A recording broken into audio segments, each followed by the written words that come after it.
The most terrifying night of my life began at 2:15 a.m. when the front door creaked softly.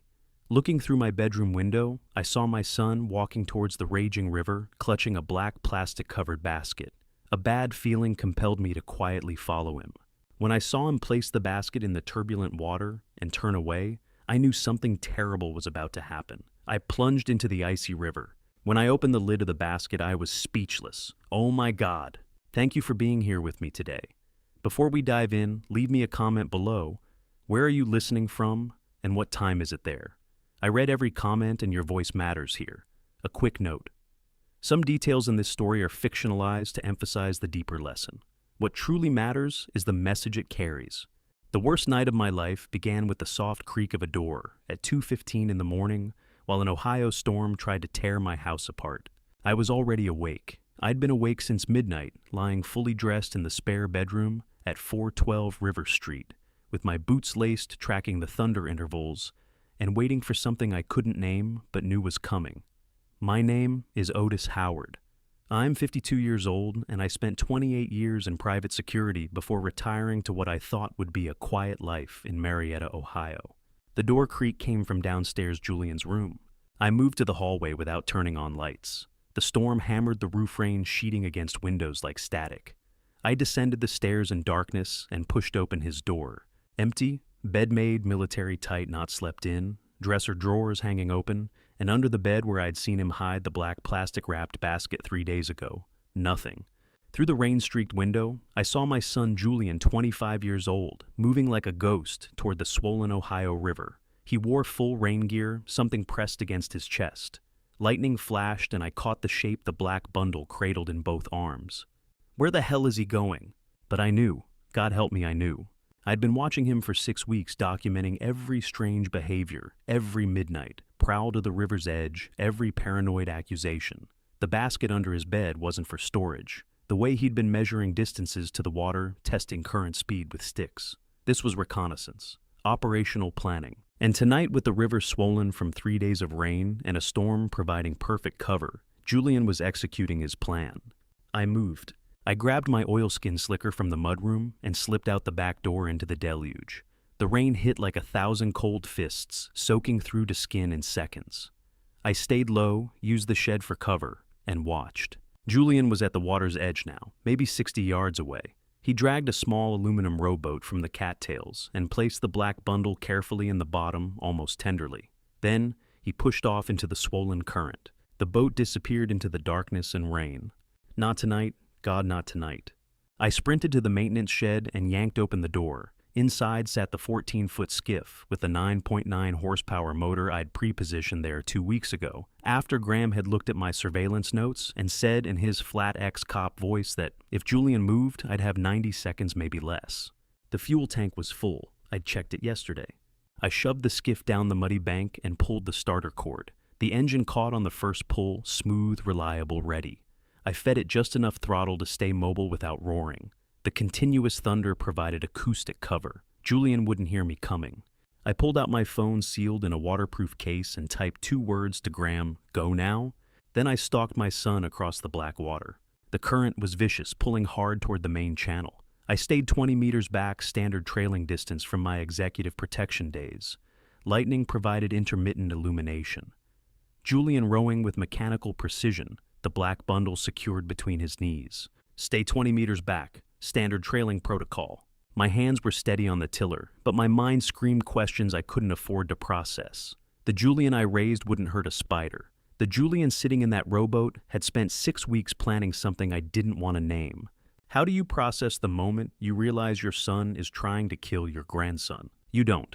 You just keep the engine steady and wait for the moment to act. Julian stopped rowing at mid-channel, maybe 40 yards from either shore. The deepest point. The fastest current. He shipped his oars and stood a dangerous move in a small boat in this chop and lifted the black bundle. I cut the engine, let momentum carry me closer in silence. He cradled the bundle for a long moment, lips moving, saying something I couldn't hear over the storm. Then he placed it carefully on the water's surface. The basket floated. Foam core construction, waterproof seal. Julian had engineered this. He'd built a vessel that would float long enough for the current to carry it far downstream. long enough for hypothermia to do its work without leaving obvious injury. He rode away into the darkness, never looking back. I fired the engine, closed the distance in 15 seconds, and hauled the floating basket aboard in one motion. My hands shook as I popped the latches. Inside was my grandson. Silas' lips, tinged blue from the cold eyes, barely open, but breathing. I've got you, buddy." I pressed my fingers to his neck, pulse thready but present. Wrapped him against my chest inside my slicker, feeling his tiny body trembling. He was soaked through the first layer, but the waterproofing had held on the inner blanket.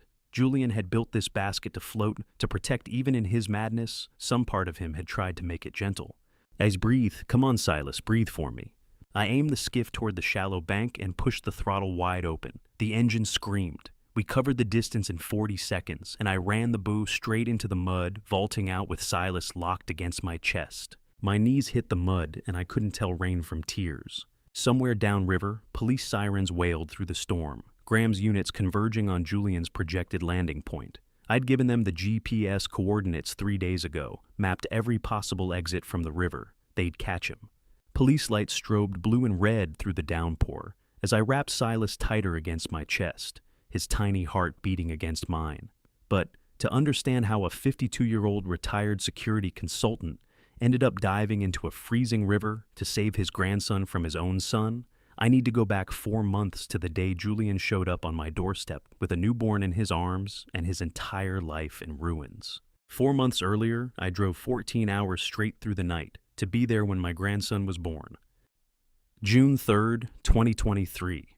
I left Marietta at 6 p.m., took Route 33 north through the darkening hills of Ohio toward Toledo.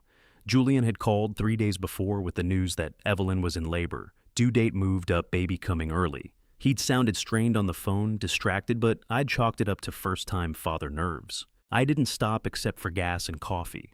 14 hours of highway hypnosis and optimism, imagining meeting my first grandchild, thinking maybe this would be the thing that bridged the growing distance between Julian and me. He'd been pulling away for months, ever since the wedding calls, getting shorter, excuses multiplying, Evelyn always in the background, with reasons why visits wouldn't work. But a baby changes everything. That's what I told myself through the long, dark miles. I arrived at Toledo General Hospital at 8 a.m., exhausted but running on adrenaline. Found the maternity ward, asked at the desk for Julian Howard's room. The nurse gave me directions with a tired smile. I made it halfway down the corridor before Julian appeared. He stepped out of a doorway like he'd been waiting for me, blocking my path. His face was drawn eyes, red-rimmed from sleeplessness. And when he saw me, his expression didn't light up, it collapsed. "Dad, what are you doing here?" The question landed wrong. Not surprised, not pleased, almost accusatory. "You said the baby was coming. I wanted to be here."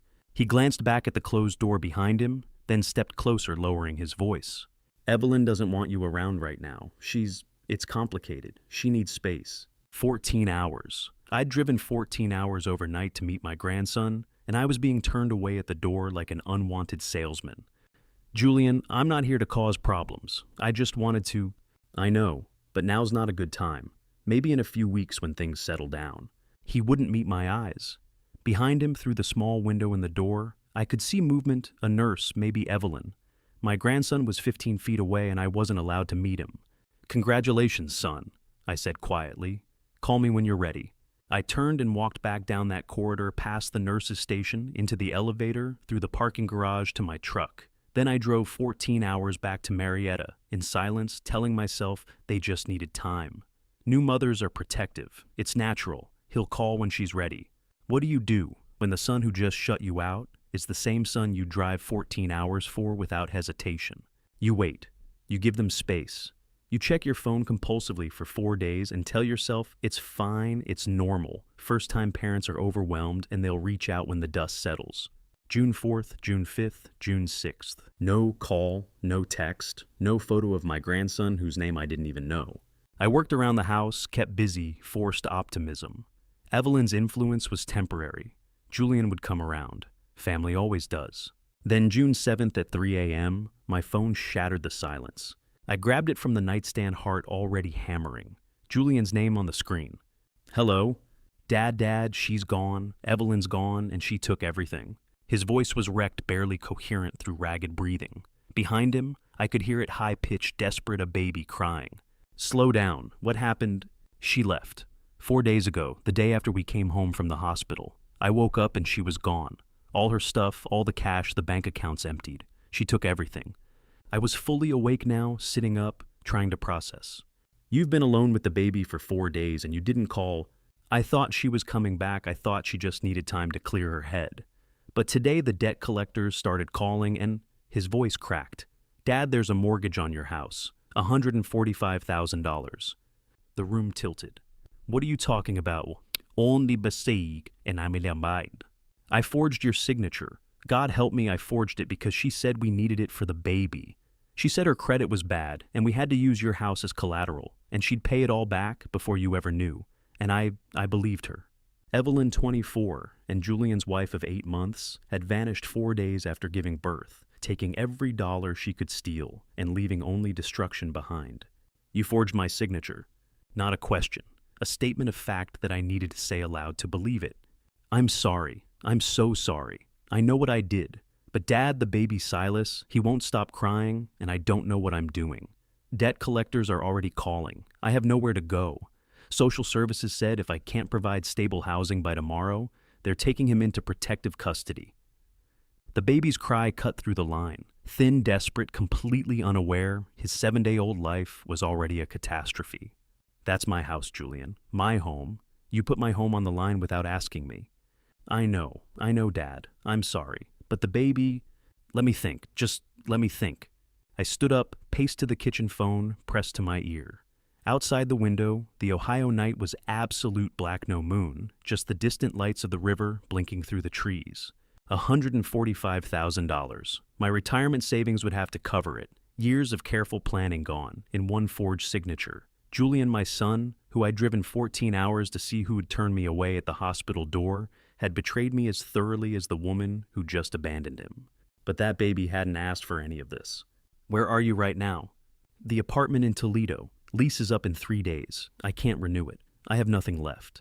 7 days old. Silas was 7 days old, and his mother was gone. His father was breaking, and I was the only thing standing between him and the foster system. The phone slipped from my hand, clattering onto the kitchen table at 3:47 a.m. Through the speaker, Julian's ragged breathing mixed with Silas's wailing. My retirement, my home, my trust, all of it gone in one forged signature. But that baby hadn't asked for any of this. Dawn was 2 hours away, and I had to decide which kind of father I was going to be. Dawn came at 6 o'clock, and with it came my son kneeling on my front porch in the gray morning light, holding a 7-day-old baby like an offering. I'd spent the 2 hours since his phone call pacing the kitchen, wrestling with equations that had no good answer. The debt, the betrayal, the forged signature, the innocent child. Every calculation came back to the same impossible sum. I could protect my retirement and my peace, or I could save my grandson. Not both. Julian didn't knock. He just knelt there on the weathered boards, Silas wrapped in a thin hospital blanket, his eyes red from a sleepless night that probably matched mine. Through the window, I watched him for 30 seconds. My son reduced to this. Broke. Abandoned. Holding the only thing he had left. I opened the door. I didn't say anything. I just stepped aside and opened it wider. Julian looked up at me, searching my face for anger or forgiveness, or some combination he could parse. I gave him nothing, just gestured him inside. He stood slowly, careful not to jostle the baby, and crossed the threshold. Behind him on the porch sat a single duffel bag, everything he owned in the world apparently. I grabbed it and followed him in, closing the door on the dawn. "Your old room is the same." I said my first word since he'd arrived. "Set up however you need for the baby." "Thank you, Dad, I don't, just take care of him." Julian's throat worked. He nodded and headed for the stairs, still cradling Silas against his chest, like the child might shatter if he loosened his grip. I stood in my entryway for a long time after they disappeared upstairs, staring at nothing, feeling the weight of the choice I'd just made settle onto my shoulders like wet concrete. That evening, I lay awake in my bedroom, listening to the sounds filtering through the walls. Julian's old room shared a wall with mine, the same wall I'd lain against 25 years ago, when he was the infant keeping me up at night. Now, the cycle had spun forward a generation, and I was on the other side listening. Midnight. Soft footsteps creaked across old floorboards. Water running in the bathroom, warming a bottle, probably. Then Julian's voice low and gentle. "It's okay, buddy. I've got you. Daddy's got you." The words came through the drywall clear enough that I could hear the exhaustion in them, but also the tenderness. Silas must have been fussing, because Julian started humming a melody I recognized instantly. The same lullaby I'd sung to him 2 decades ago when he couldn't sleep. He remembered every word. I closed my eyes and listened to my son sing to his son, and felt something crack open in my chest that I'd been holding shut since the 3 a.m. phone call. At 3 a.m., the pattern repeated. Footsteps. Water. Julian's voice softer this time, almost conversational. "I'm sorry for everything, little man. Your mom, she's gone. And I messed up so bad. But I'm going to be better. I promise you that. I'm going to be the dad you deserve." Silas made a small sound, not quite crying, just baby noises. I know it's scary. But Grandpa's here now. He's going to help us. He's always helped me even when I didn't deserve it. Can love for a grandchild erase betrayal by a son, or does it just bury the wound under hope? I didn't have an answer. I just lay there in the dark listening and let myself believe that maybe this would be enough to pull Julian back from whatever edge he'd been standing on. The days that followed gave me more reasons to hope. Julian rose for every feeding without complaint. The 2 a.m. cycle, the 5 a.m. cycle, the 8 a.m. routine, he handled all of it. I'd hear him moving through the house at odd hours, changing diapers on the bed I'd set up in his room, bathing Silas in the kitchen sink, with a gentleness that surprised me. By the 3rd day, he'd mastered the swaddle, the tight wrap that keeps infants calm. I watched from the hallway as he did it, his movements careful, and practiced talking to Silas the whole time about nothing and everything. "There we go, snug as a bug." That's what Grandpa used to say to me, snug as a bug in a rug. He'd checked out parenting books from the library, 3 of them stacked on his nightstand. Started keeping a notebook, tracking feeding times, diaper changes, sleep patterns. The kind of organized caregiving I'd never expected from my son, who drifted through community college and quit 2 different jobs in the past year. Maybe I'd been wrong about him. Maybe the baby was exactly what he needed to find purpose, stability, responsibility. I wanted to believe that. God, I wanted to believe it. But my security training had taught me that wanting something to be true doesn't make it true. So even as I watched Julian tend to Silas with devotion that looked real, I started keeping notes anyway. Old habits from 28 years of protection, work document everything, trust nothing. June 8th. Julian up for all 3 night feedings. Patient with diaper changes. June 10th, took Silas for walk and stroller. Returned after 1 hour. Baby calm. June 12th. Read to Silas for 30 minutes. Voice gentle, engaged. Small observations. Harmless details. Insurance, my brain told me. Just insurance. June 14th came 1 week since Julian had knelt on my porch. That evening, I stood in the doorway of his room, watching him rock Silas to sleep. The lamplight soft on both their faces, Julian humming that same lullaby under his breath. The scene was so normal, so tender, that for a moment I could almost forget the massive debt hanging over my retirement, the forged signature, the wife who'd vanished with every dollar she could steal. "I think he's out," Julian whispered, looking up at me with something like peace in his eyes. "You're doing good with him," I said, meant it. "And thanks, Dad, for everything. I know I don't deserve. The focus on him, that's what matters now." Julian nodded and carefully transferred Silas to the bassinet we'd bought at the thrift store. The baby stirred, but didn't wake. I watched them together in the lamplight and thought, this is going to be okay. We're going to be okay. That night, I slept soundly for the first time in weeks. The change came on the 8th night when Silas's 2 a.m. cry went unanswered for the first time since Julian arrived. June 15th. I woke to the familiar wail of a hungry baby, but instead of Julian's footsteps and running water, there was only silence. Silas kept crying.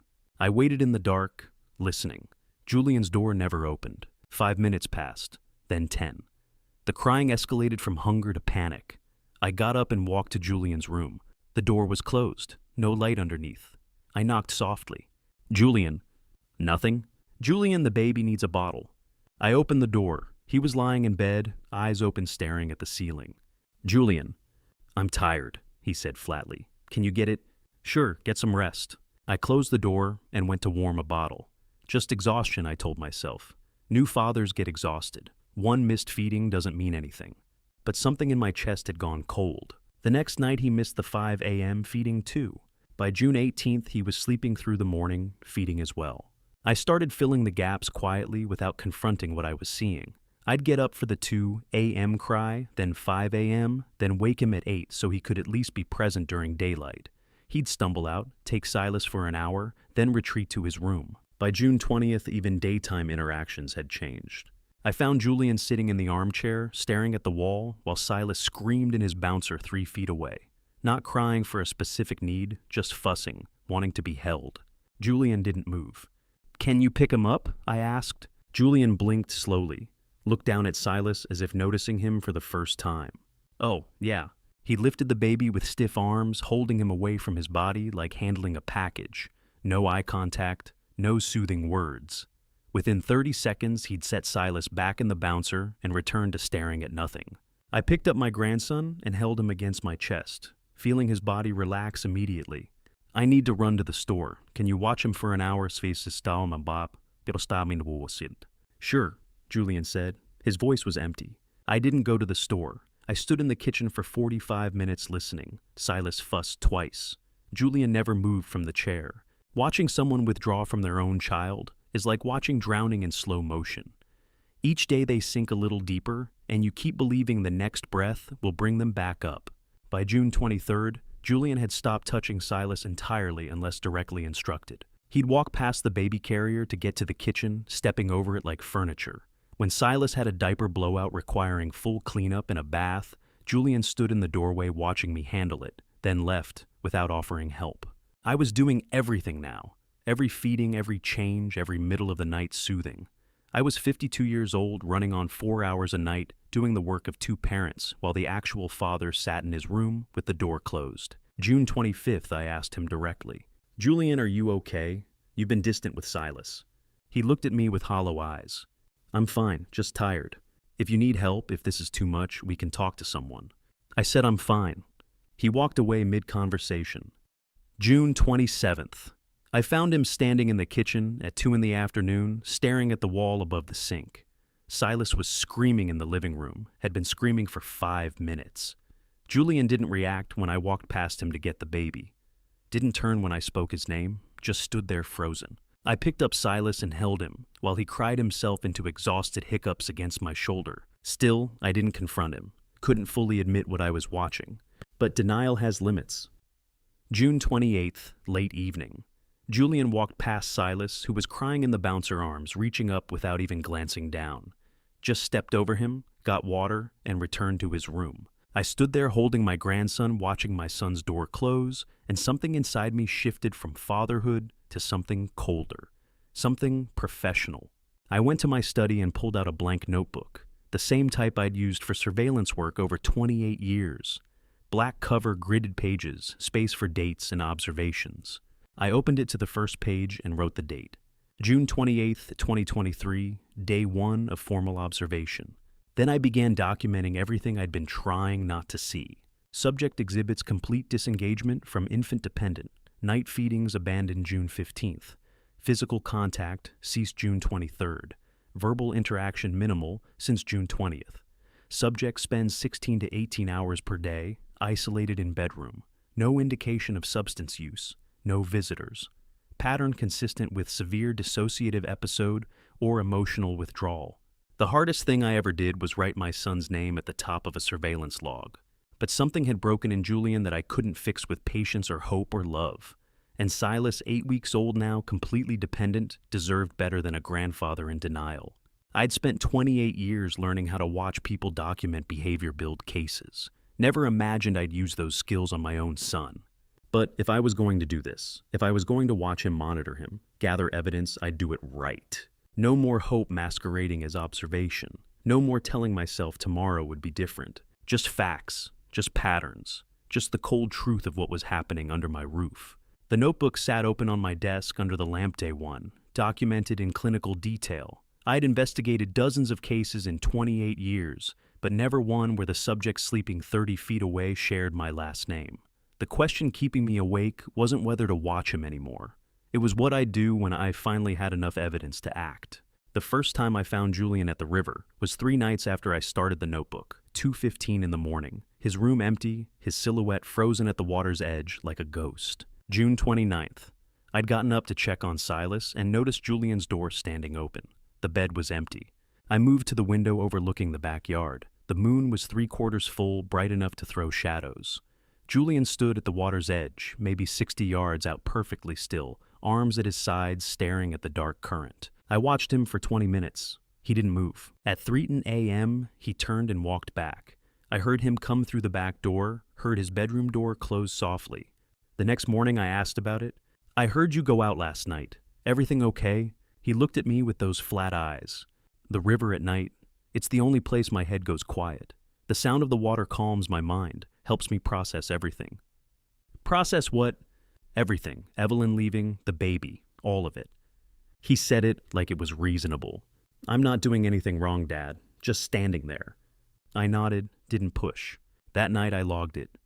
Day 3 subject, observed at river 2:15 to 3:10 a.m. Behavior, frozen non-responsive to environment. The next night, July 1st, he did it again. Same time, 2:15 a.m. departure, 3:10 a.m. return. July 2nd, same pattern. July 3rd, same pattern. 4 nights, same time, same spot, same duration. In security work patterns that precise mean planning, grief doesn't operate on a schedule, but reconnaissance does.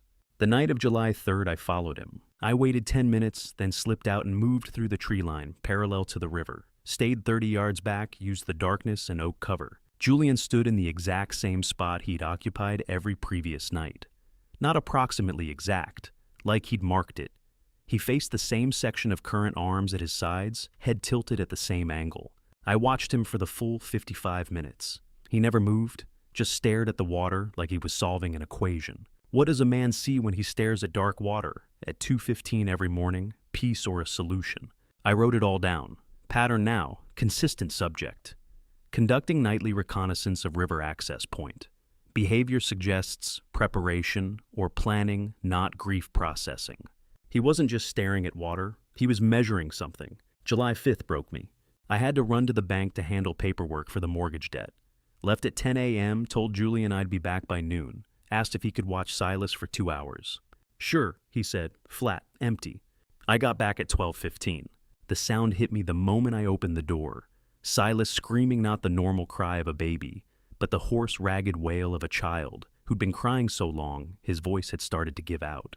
I dropped my keys and ran to the living room. Silas was in his bouncer face, crimson and swollen eyes squeezed shut, mouth open in a scream that barely produced sound. His body shook with the effort. His voice was damaged. Julian sat on the couch 3 feet away, wearing headphones, staring at the wall. I scooped Silas up. His onesie was soaked through with sweat and tears. His cry had gone hoarse, the sound you only get after hours of sustained screaming. "How long has he been crying?" Julian didn't respond. He couldn't hear me. I pulled one side of his headphones away. "How long has he been crying?" Julian blinked slowly. "I don't know. A while, I guess." "A while." "Oh, you're home," he said, completely flat. Zero emotion, no apology, no concern, no acknowledgement that anything was wrong. "You were sitting right there." Julian shrugged. I had my headphones on. Like that explained everything. Like deliberately blocking out your screaming infant was reasonable. I walked away before I said something I couldn't take back. Silas drank his bottle desperately, hiccuping between gulps. It took 2 hours for his voice to recover. That night I sat at my desk and wrote it all down. Clinical, precise. July 5th, 12:15 p.m. Returned home to find infant subject in severe distress. Estimated crying duration 3+ hours based on voice hoarseness. Primary caregiver located 36 inches from infant wearing headphones to block auditory input. Subject displayed flat effect. No awareness of distress, severity, no emotional response. Active choice to ignore infant suffering documented.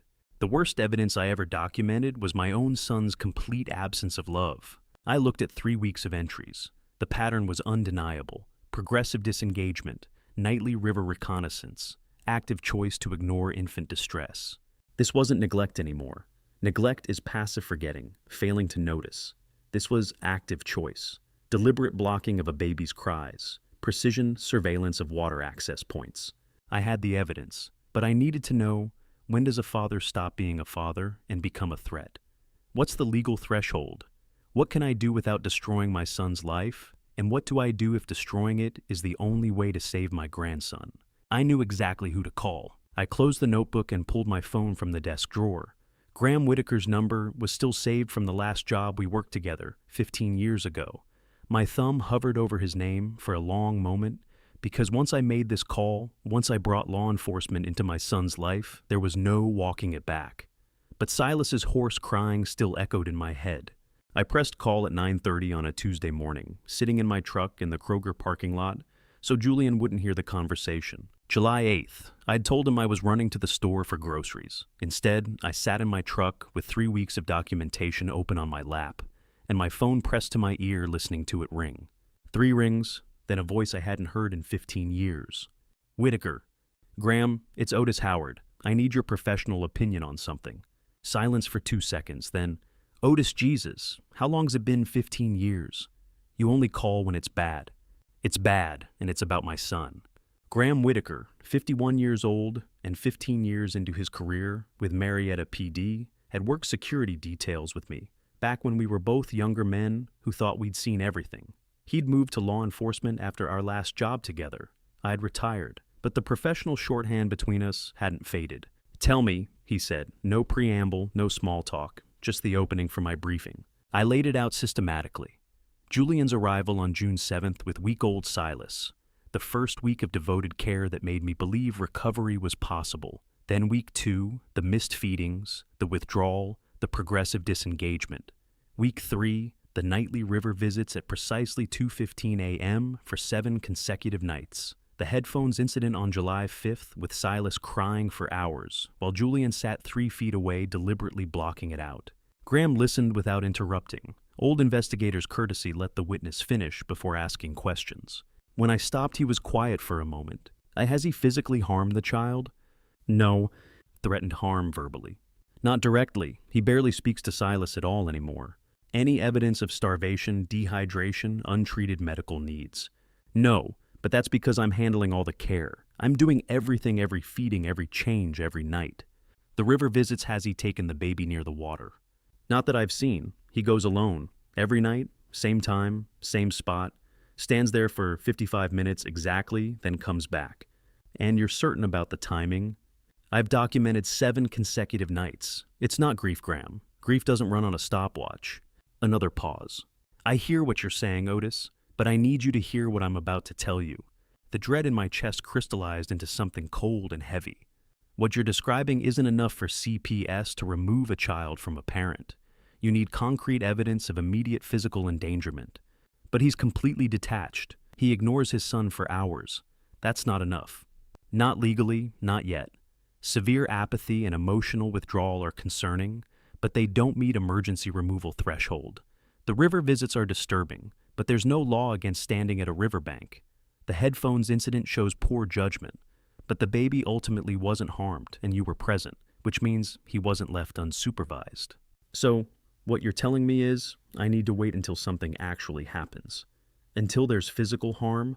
I'm telling you, the legal standard requires concrete proof of immediate physical endangerment, active abuse, documented plan to harm, life-threatening neglect.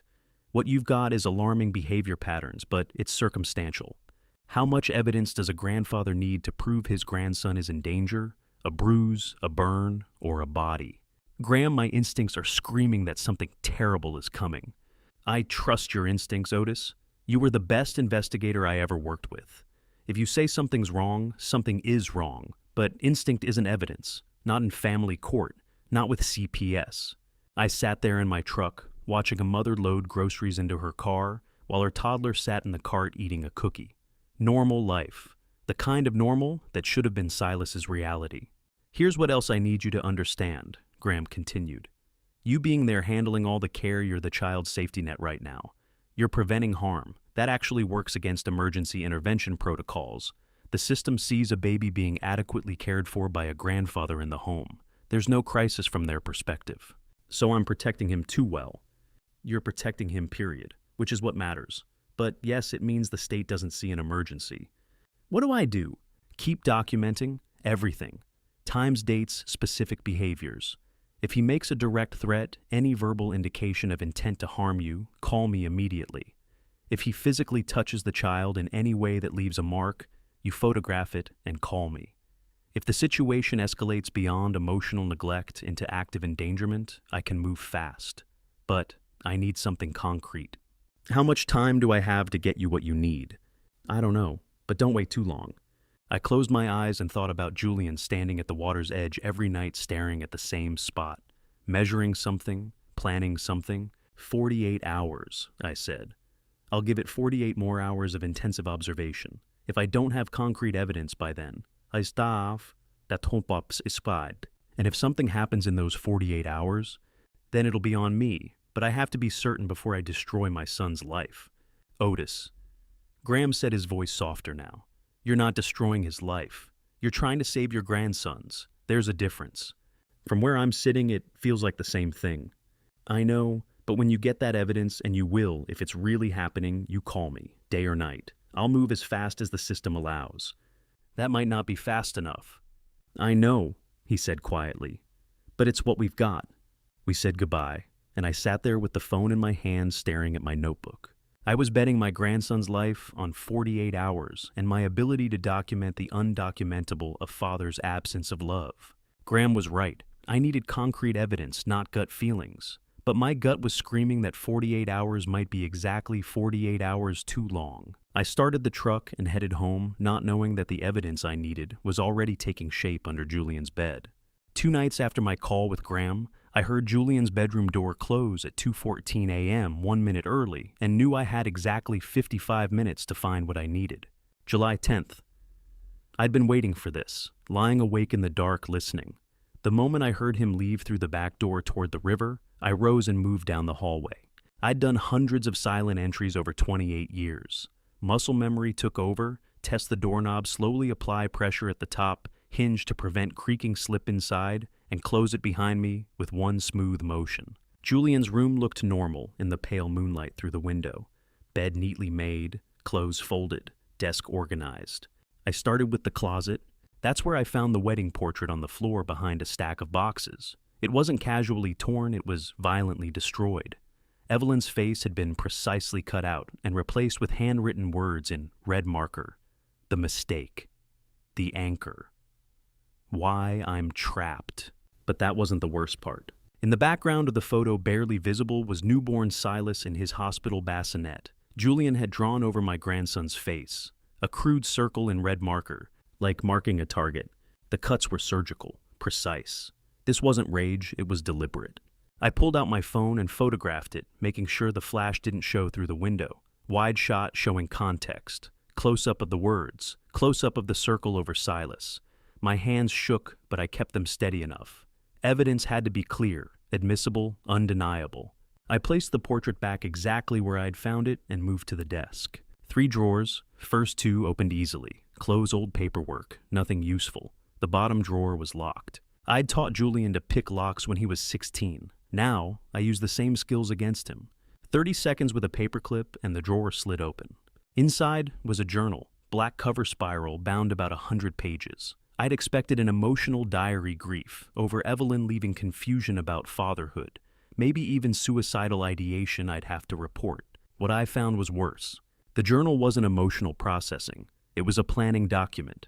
Itemized chronological list starting June 7th, the day Julian arrived. He labeled Silas' root structural problem in the first entry. Not my son, not the baby structural problem. Next page, debt source with the mortgage fraud amount written in capitals. $145,000. Page after page of observations. Silas's sleep schedules, my absence windows, feeding times, when the house was quietest. Then the calculations started. Ohio River depth measurements at various points. Current speed estimates. Water temperature by month. Survivability timelines for infant submersion.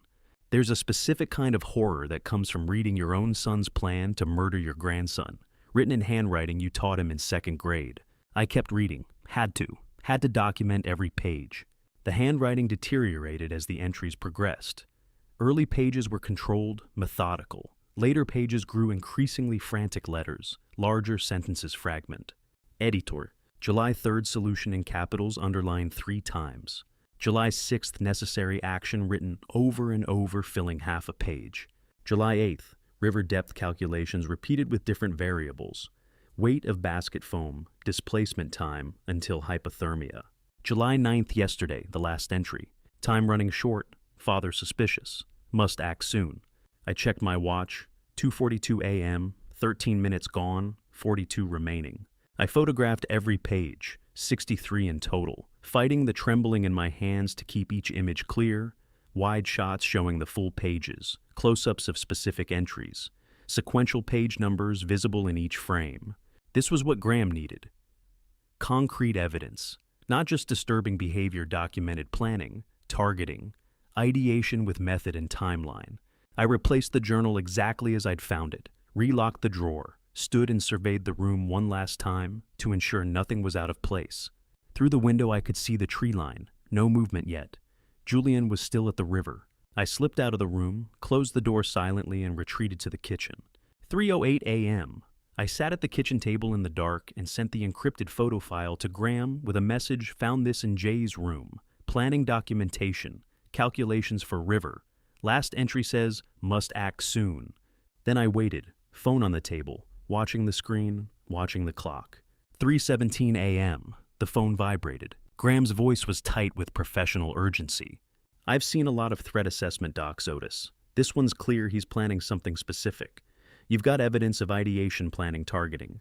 Combined with your behavioral documentation, this meets threshold. When do we move? When he does, not before. We need him to commit to the action attempt preparation movement toward the victim. If we move too early with just the journal, his lawyer argues it's fantasy, not intent. We need the overt act. So I wait for him to try. You'll know the moment. Trust your gut. When you see him moving on the child, you call me immediately. I'll have units staged nearby starting tomorrow. Response time under 3 minutes. What if I'm not fast enough? You will be. You've been ready for this your whole career. You just never thought it would be your own son. I heard it then, the back door opening downstairs. He's back, I whispered. Let's stay on task. Document everything. Call me the moment he moves. We move when he moves, which meant I had to wait for my son to try to kill my grandson before I could stop him.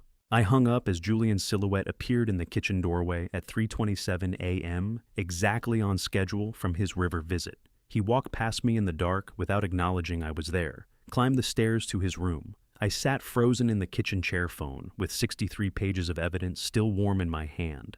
The journal said, must act soon. The question was whether soon meant tomorrow, next week, or the next time he walked to that river at 2:15 a.m.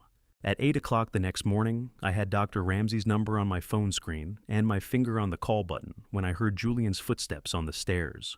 July 11th. I'd been sitting at the kitchen table for an hour staring at that contact entry. Dr. Celeste Ramsey, court-appointed psychiatrist for emergency mental health evaluations. One call, and they'd assess him, remove him if necessary. Silas would be safe. But Graham's words echoed. We move when he moves. Wait for the trigger. Don't act too early. The journal said, must act soon, written yesterday. How soon was soon? My coffee had gone cold. I hadn't slept since finding the journal. Exhaustion pulled at my edges, but professional discipline held me steady. 28 years of security work came down to knowing when to watch and when to strike. The footsteps descended slowly, deliberately. I looked up. Julian appeared in the doorway, carrying Silas against his chest. My grandson was content, cooing softly. But it was Julian who stopped me cold. He was freshly showered, clean shave, hair combed for the first time in weeks, pressed shirt, one I hadn't seen him wear since he arrived. He looked like he'd looked during that first hopeful week before everything collapsed. He was smiling. Good morning, Dad. I set my phone down carefully, screen going dark, Dr. Ramsey's number disappearing. Morning. Julian moved to the counter and began making a bottle with practiced efficiency, the efficiency I hadn't seen in a month. He kept Silas balanced against one shoulder, talking to him gently. I think I'm over the hump. I've been a mess, I know, but something clicked last night. Just lying there, thinking about everything, about how patient you've been, how much Silas needs me to be better. He tested the bottle temperature on his wrist like any competent father would. I want to make things right for Silas, for you. I've been drowning, but I think I'm finally coming up for air. The performance was flawless. Voice steady, eye contact appropriate, body language open and engaged. If I hadn't read his journal 6 hours ago, I might have believed him. That's really good to hear, son. Julian fed Silas the bottle, watching him, with what looked like genuine tenderness. You've been so patient with me, Dad. I don't deserve it, but I'm grateful. And look at him, he's smiling at me. I forgot what that felt like. Silas was smiling, content in his father's arms, drinking his bottle. Any observer would see a father bonding with his child. Recovery and progress. Crisis past. How do you tell if recovery is real, or if you're watching a man rehearse his alibi? I'd seen this before. 28 years investigating threats, pre-attack normalization. The pattern where subjects appear calm, recovered cooperative immediately before executing violent plans, creates plausible deniability, lowers everyone's guard, makes the coming violence even more shocking, because how could someone who seemed so stable just hours before do something so terrible? The timing was too perfect. Julian's sudden transformation occurred the exact morning I'd prepared to call for emergency intervention. After 6 weeks of progressive deterioration, after abandoning his son completely after writing Must Act Soon, in a journal filled with murder planning, he wakes up recovered. Number. This was tactical. He knew I was watching. The journal said, Father suspicious. He'd adapted his strategy. If I was documenting his neglect and withdrawal, he'd show me engagement and recovery. Make my evidence look like overreaction. Make any intervention I tried look like a paranoid grandfather persecuting a struggling father. I watched him burp Silas gently, the picture of attentive fatherhood. I'm thinking about looking for work next week, he said conversationally. Remote stuff maybe, so I can be here with him during the day. Be the dad he deserves. That sounds like a good plan. My notebook sat open on the counter. I'd left it there when I got my coffee. The current page showed Julian's river visit timing pattern 7 consecutive nights, 2:15 a.m., departure 3:10 a.m. return. Julian's eyes found it, just for a second, a flicker of awareness, then back to Silas. But I saw. The micro-expression lasted maybe half a second, eyes to notebook, recognition, calculation, then deliberate casual redirection like he hadn't noticed it at all. He knew I was documenting him, knew I was tracking his movements, knew the surveillance was active and detailed, which meant the performance I was watching was specifically designed to counter what I'd been recording. I'm proud of you for working through this, I said, keeping my voice warm, playing my role as well as he was playing his. Julian looked up and smiled. Thanks, Dad. I know I put you through hell this past month. I'm sorry. I really am. We all struggle sometimes. What matters is getting through it.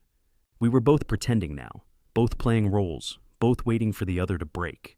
The hunter knew he was being hunted, which meant everything was about to accelerate.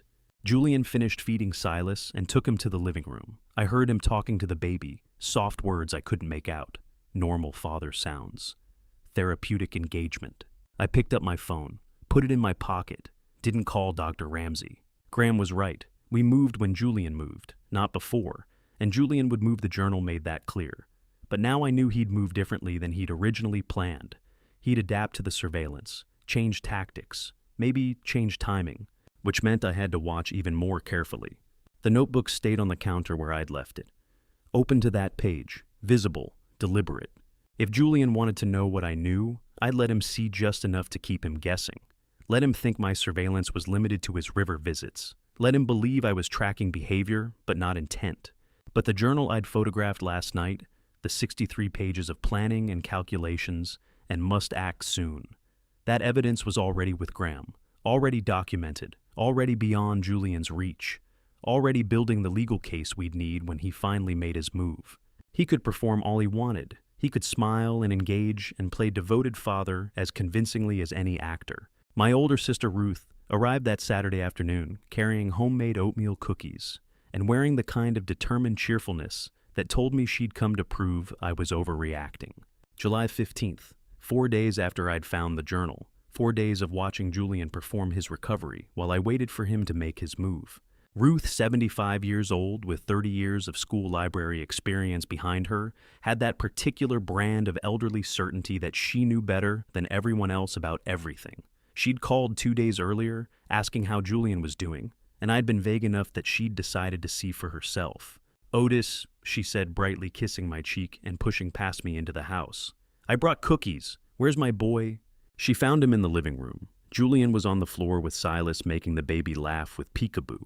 He looked up when Ruth entered his face, lighting up with what seemed like genuine pleasure. "Aunt Ruth." He stood and hugged her, careful not to jostle Silas in his other arm, the picture of a devoted young father. Ruth's face softened immediately. "Julian, sweetheart, it's so good to see you taking care of this beautiful boy. Otis had me worried, but look at you. You're doing wonderfully." Julian smiled, warm, appropriate, perfectly calibrated. "I've had some rough days, but I'm getting there. Dad's been incredibly patient with me. See, Dad, Aunt Ruth gets it. I'm doing better every day." Ruth beamed at him. Then she turned to me with an expression that said, "I told you so," louder than words. "Otis, he looks wonderful. You were worried about nothing." I watched Julian play with Silas for another 15 minutes. The performance was flawless. He made airplane sounds. He sang a nursery rhyme I'd taught him when he was 3. He checked Silas's diaper and changed it efficiently when it needed changing. Ruth watched with visible approval, occasionally glancing at me as if to say, "See." At 2:20, Julian announced Silas needed a nap and carried the baby upstairs with exaggerated tenderness. Ruth watched him go, then turned to me. "That's a good father right there. You should be proud, not paranoid." Once Julian's bedroom door closed upstairs, my expression shifted. "Ruth, we need to talk about what's really happening here." Her face hardened immediately. "I know that tone. You're about to tell me I'm wrong about my own nephew, the nephew I helped raise while you were traveling for work. Just look at what I'm about to show you, then judge." I pulled out my phone.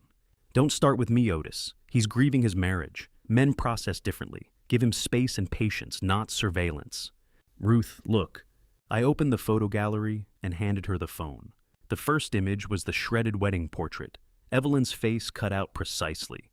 The words written in red marker, "The mistake, the anchor, why I'm trapped." Ruth's smile faded.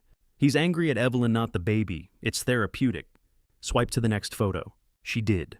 The close-up of Silas in the background with the crude circle drawn over his face. Ruth went quiet. "Keep going," I said gently. The journal pages began. I'd sent myself the clearest shots, the ones where Julian's handwriting was most legible.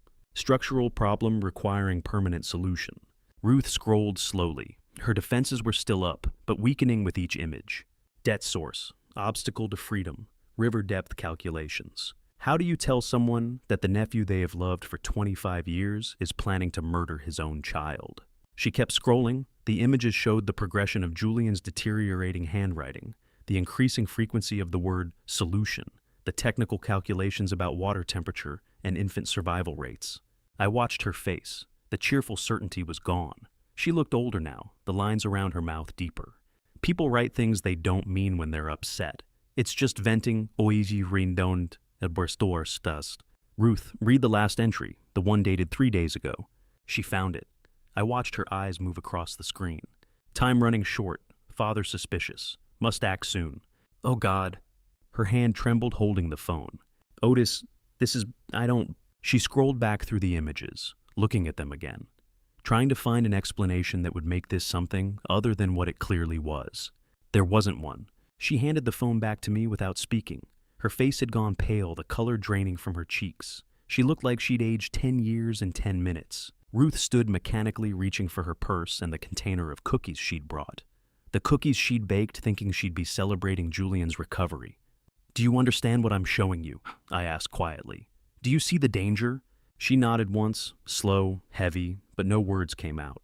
"Ruth, I need to go home. I need to think." She walked to the front door, had to pass Julian's closed bedroom to get there, the room where he was supposedly putting Silas down for a nap. Her body language changed as she passed that door. Her hand white-knuckled the purse strap. Her shoulders drew up. She moved faster like something was chasing her. She didn't call goodbye to Julian, didn't ask to see Silas one more time before leaving, didn't suggest we all have cookies together when the baby woke up. Just walked out the door and down the front steps to her car. I followed her outside. "Ruth." She turned at her car door. Her eyes were wet, but she wasn't crying. She opened her mouth, closed it, tried again. Nothing came out. Sometimes the truth is so heavy you can't lift it with words, only carry it in your bones and your silence. She got in her car and drove away. I stood on the porch watching her taillights disappear down the street, knowing I'd just shown my 75-year-old sister evidence that her nephew was planning infanticide. She hadn't said a word in agreement, but she also hadn't said goodbye to Julian, hadn't kissed Silas before leaving, hadn't looked back at the house. Sometimes silence speaks louder than any verdict.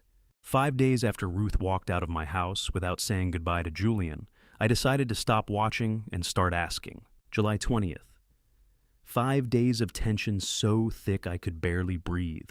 5 days of Julian performing recovery while I documented behaviors that yielded nothing new. 5 days of waiting for him to make a move that Graham could intercept.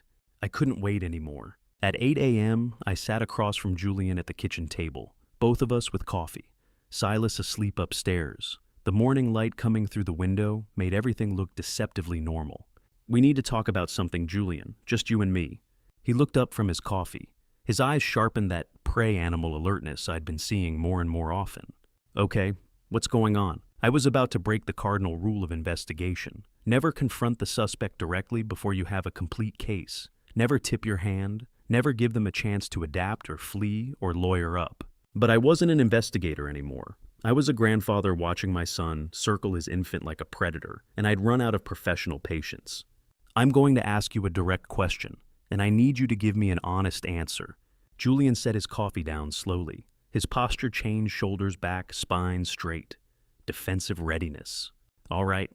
I looked him in the eyes. My son. The boy I'd taught to ride a bike. The teenager I'd helped through his mother's death. The man who'd become a stranger. "Have you had thoughts of hurting Silas?" The silence that followed was suffocating. 15 seconds. I counted them. Watched Julian's face cycle through micro-expressions I'd been trained to read for 3 decades. First surprise, genuine shock that I'd asked it so directly. Then calculation, strategic thinking, weighing options, selecting a response. Then defensive anger, the face you make when you're preparing to counterattack. Not shocked denial, not confused hurt, not the immediate visceral no of an innocent man wrongly accused. Just calculation. 15 seconds of silence can feel like drowning when the answer could save or condemn your grandson's life. "Are you serious right now?" He answered my question with a question. Classic interrogation evasion. I'd seen it 1,000 times. "I didn't ask if you're his father. I asked if you've had thoughts of hurting him." "Are you losing your mind, Dad? I'm his father." There it was, the tell. He appealed to relationship status. I'm his father, not to facts. He didn't say no. He didn't say never. He didn't say, "Of course not. How could you think that I love him more than anything?" He deflected. He questioned my sanity. He stated his biological relationship as if that was an answer. His body language closed, arms crossed, leaning back, jaw set, defensive posture, not wounded innocence. His voice had that sharp edge of anger, the anger of someone caught without a prepared alibi, not the hurt of someone falsely accused. I'd interviewed threats for 30 years. I knew what guilty looked like. This was it. "Julian, I can't believe this is insane. I'm going upstairs." He stood abruptly, chair scraping loud against the floor. That wasn't a denial. He froze at the doorway, turned back to look at me, and for just a second the mask dropped completely. I saw what was underneath. Cold, empty, not my son at all. Then he turned and walked away. Up the stairs, down the hallway. His bedroom door slammed hard enough to rattle the house. Silas started crying immediately. I sat alone at the kitchen table, listening to my grandson scream and my son's footsteps pacing above me, back and forth, like a caged animal deciding whether to settle or attack. I pulled out my phone and called Graham. He answered on the second ring. "Otis." I confronted him directly, asked him point blank if he'd had thoughts of hurting Silas. And he didn't deny it, Graham. 30 years of interrogations and I know what evasion looks like. He answered with a question, deflected to relationship status, got defensive and angry instead of shocked and hurt. It's there. The intent is there. Graham was quiet for a moment. That changes the timeline. "I know. How fast can you mobilize when I call? 10 minutes to your location, maybe less. We've got units briefed and staged. 1 word from you and we move." Then we wait, but not long. I just lit the fuse. "Otis, you did the right thing. Sometimes you have to force the issue, but watch him. Every second. If he so much as looks at that baby wrong, you call me." "I will." And Otis, keep your phone on you. Don't let it out of your sight. Don't let him get between you and it. Understood. I hung up and looked at the ceiling. Julian's pacing had stopped. Now there was just silence, punctuated by Silas's crying. The confrontation had changed everything. Before I was watching a potential threat. Now I'd told him I knew. He had maybe 48 hours before I'd have no choice but to force intervention, whether I had perfect evidence or not. The question was what he'd do with those 48 hours. Would he abandon the plan, knowing he'd been caught, pack up and leave, in the night disappear like Evelyn had? Or would the confrontation accelerate his timeline, push him to act before I could move against him? I just told my son I knew he wanted to kill his child, and instead of proving me wrong, he'd proven me right. Upstairs, Silas's crying intensified. I heard Julian's door open, footsteps to the nursery, then silence as he picked up the baby. I stood and moved quietly to the bottom of the stairs, listening. Julian was singing, the same lullaby from those first hopeful days. His voice was soft, appropriate, fatherly. But I knew better now. Performance wasn't evidence of safety, it was evidence of planning. Graham's call came 5 days after I confronted Julian, and the first words out of his mouth changed everything I thought I understood about my son's breakdown. We found her in Nevada.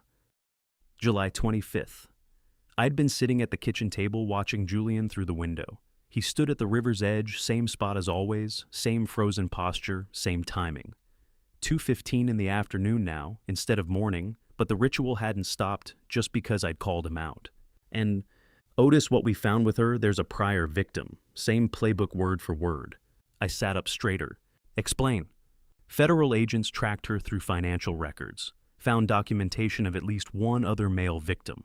Rapid courtship. Marriage within months. Mortgage fraud using forged documents on family property. Total disappearance with funds. Victim left with massive debt and an infant. The words hit me like physical blows. Identical. To the letter. FBI suspects she's part of an organized ring, but they can't confirm yet. What they can confirm is that Evelyn Mercer isn't her real name. It's an alias, one of several. How many others? At least one documented. They suspect more but haven't connected the dots yet. Point is, Otis, your son, wasn't just abandoned. He was hunted. I watched Julian through the window. He hadn't moved in 5 minutes, just stared at the water like it held answers. Professional operation. As professional as they come. She didn't panic or make mistakes. She executed a plan she'd executed before. Julian was selected, groomed, and systematically exploited, then discarded. So, his breakdown makes sense, doesn't it? If you're deliberately demolished by a professional predator versus organically falling apart from stress. The speed and severity of his psychological collapse isn't random. It's the result of calculated trauma. I closed my eyes. He's a victim. He is. But it doesn't change what he's planning to do. Silence on Graham's end. No, he said finally. It doesn't. We hung up, and I sat there processing. Understanding arrived in waves. Julian was a genuine victim of sophisticated crime. Being targeted by a calculated predator explained the severity of his fracture, the speed of his deterioration, the completeness of his collapse. He wasn't weak. He was professionally demolished. At what point does a victim become a perpetrator? When they're hurt, or when they choose to hurt someone innocent in return? But I recognized the critical truth, even as pity welled up in my chest. Being a victim doesn't erase being a threat. Understanding the cause doesn't reduce the danger to Silas. Pity for Julian's suffering can't override my protective duty to an innocent grandson. I could hold both truths simultaneously. Julian was destroyed by a predator, and Julian was now planning to destroy his own child. Both things could be true. That evening I did something I'd been avoiding. I audited the phone account records. I was the account holder. Julian was on my family plan, so it was legal. But it felt like another invasion, another betrayal. I needed to know. The call log told a story I hadn't expected. 3 outgoing calls to numbers associated with Evelyn over the past 3 weeks, all rejected or showing as disconnected. 7 text message attempts to various numbers, all marked undelivered. The pattern showed escalating desperation, not reconciliation attempts. Julian wasn't trying to get her back. He wasn't seeking return of stolen funds. He wasn't attempting relationship repair. The timestamps revealed the truth. Every call made at 3 a.m., 4 a.m., after his river visits. He'd go to the water at 2:15, stand there for 55 minutes, return to the house, and immediately try to contact the woman who destroyed him. Like he was seeking answers, like the river vigil was him trying to understand, and the calls were his attempt to ask. I scrolled to the most recent entry. July 26th, 3:17 a.m., text message, one recipient number showing as disconnected. I clicked to view the message content. One word. Why? That was it. No elaboration, no context, just that single question mark hanging in digital space sent to a disconnected number, never received, never read, never answered. Julian's last coherent piece of humanity, reaching through his fractured mind, seeking comprehension of what had been done to him. Why did you select me? Why did you marry me? Why did you make me love you? Why did you destroy everything? Why did you leave me with a child, an impossible debt, and a mind that doesn't work right anymore? Why? Evelyn would never see it. The number was disconnected. She'd moved on to her next victim or disappeared into whatever network protected her. His question floated in the void, unanswered and unanswerable. I stared at that word on my screen and felt something crack in my chest. My son wasn't a monster. He was a drowning man who'd forgotten how to scream for help. A victim who'd become a danger. A destroyed human being asking the most fundamental question, why was I hurt? And getting only silence in return. Understanding why someone is dangerous doesn't make them less dangerous. It just makes stopping them hurt more. He'd sent that text 2 nights ago, at 3:17 in the morning, right after his river visit, while I'd been lying awake in my room, listening to him pace, documenting his patterns.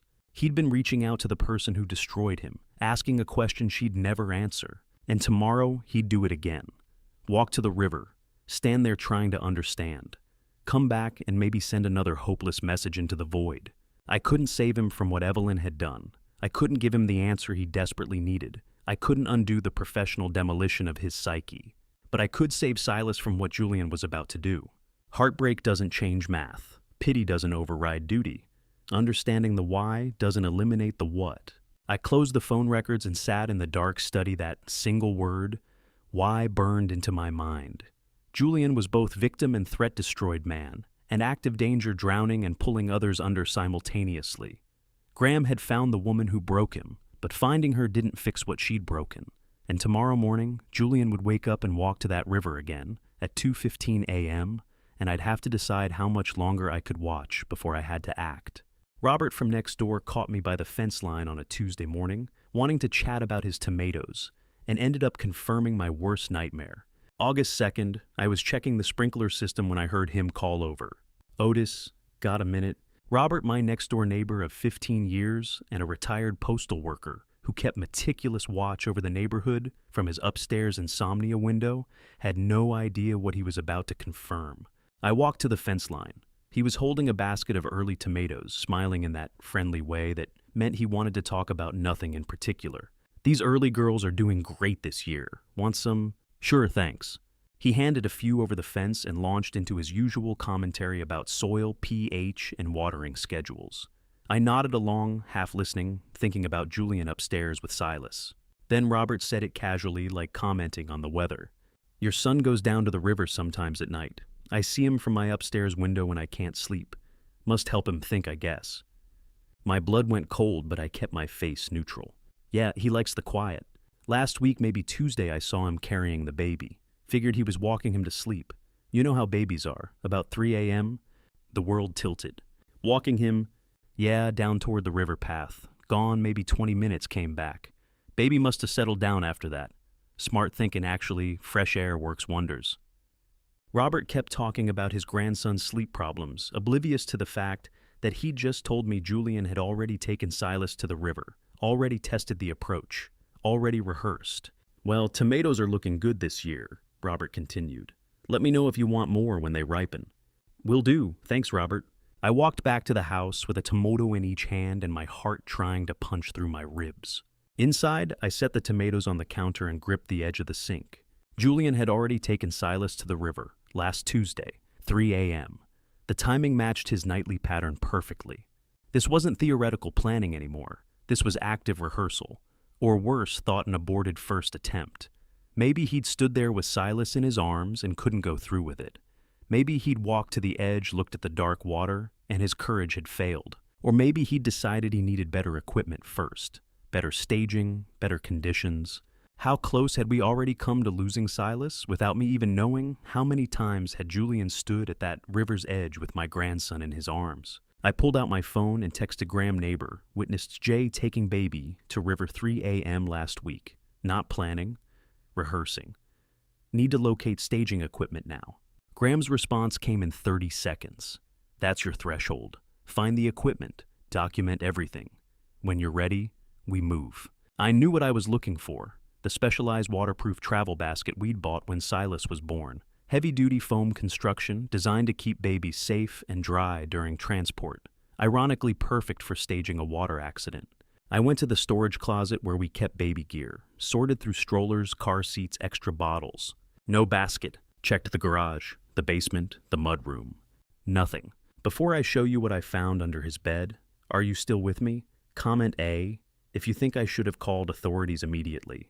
Or B, if you'd wait for more evidence, add Y in 5 words. This next part contains some recreated details for storytelling impact. The lesson is what matters most. What? 2 o'clock that afternoon, while Julian was out running errands and Silas napped in my room, I went into Julian's bedroom. I'd avoided searching his space directly. Some paternal instinct said crossing that threshold was a betrayal I couldn't take back. But Robert's revelation had changed the math. Julian wasn't preparing anymore. He was executing. I started with the closet. Nothing unusual. Moved to the desk drawers already knew about the journal. Checked under the mattress. Then I looked under the bed. There it was. Wrapped in a black plastic garbage bag. Deliberately concealed. The waterproof basket.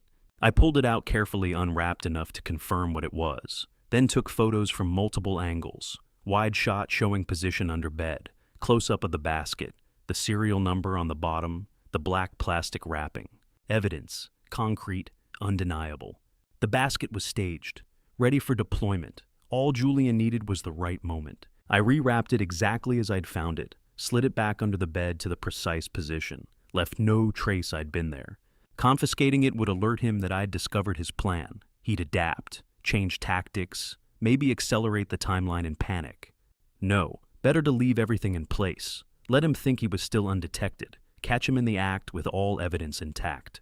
I sent the photos to Graham with a message found staging equipment, under his bed, wrapped and ready, leaving in place to avoid alerting him. Graham called immediately. That's it. That's your proof of imminent action.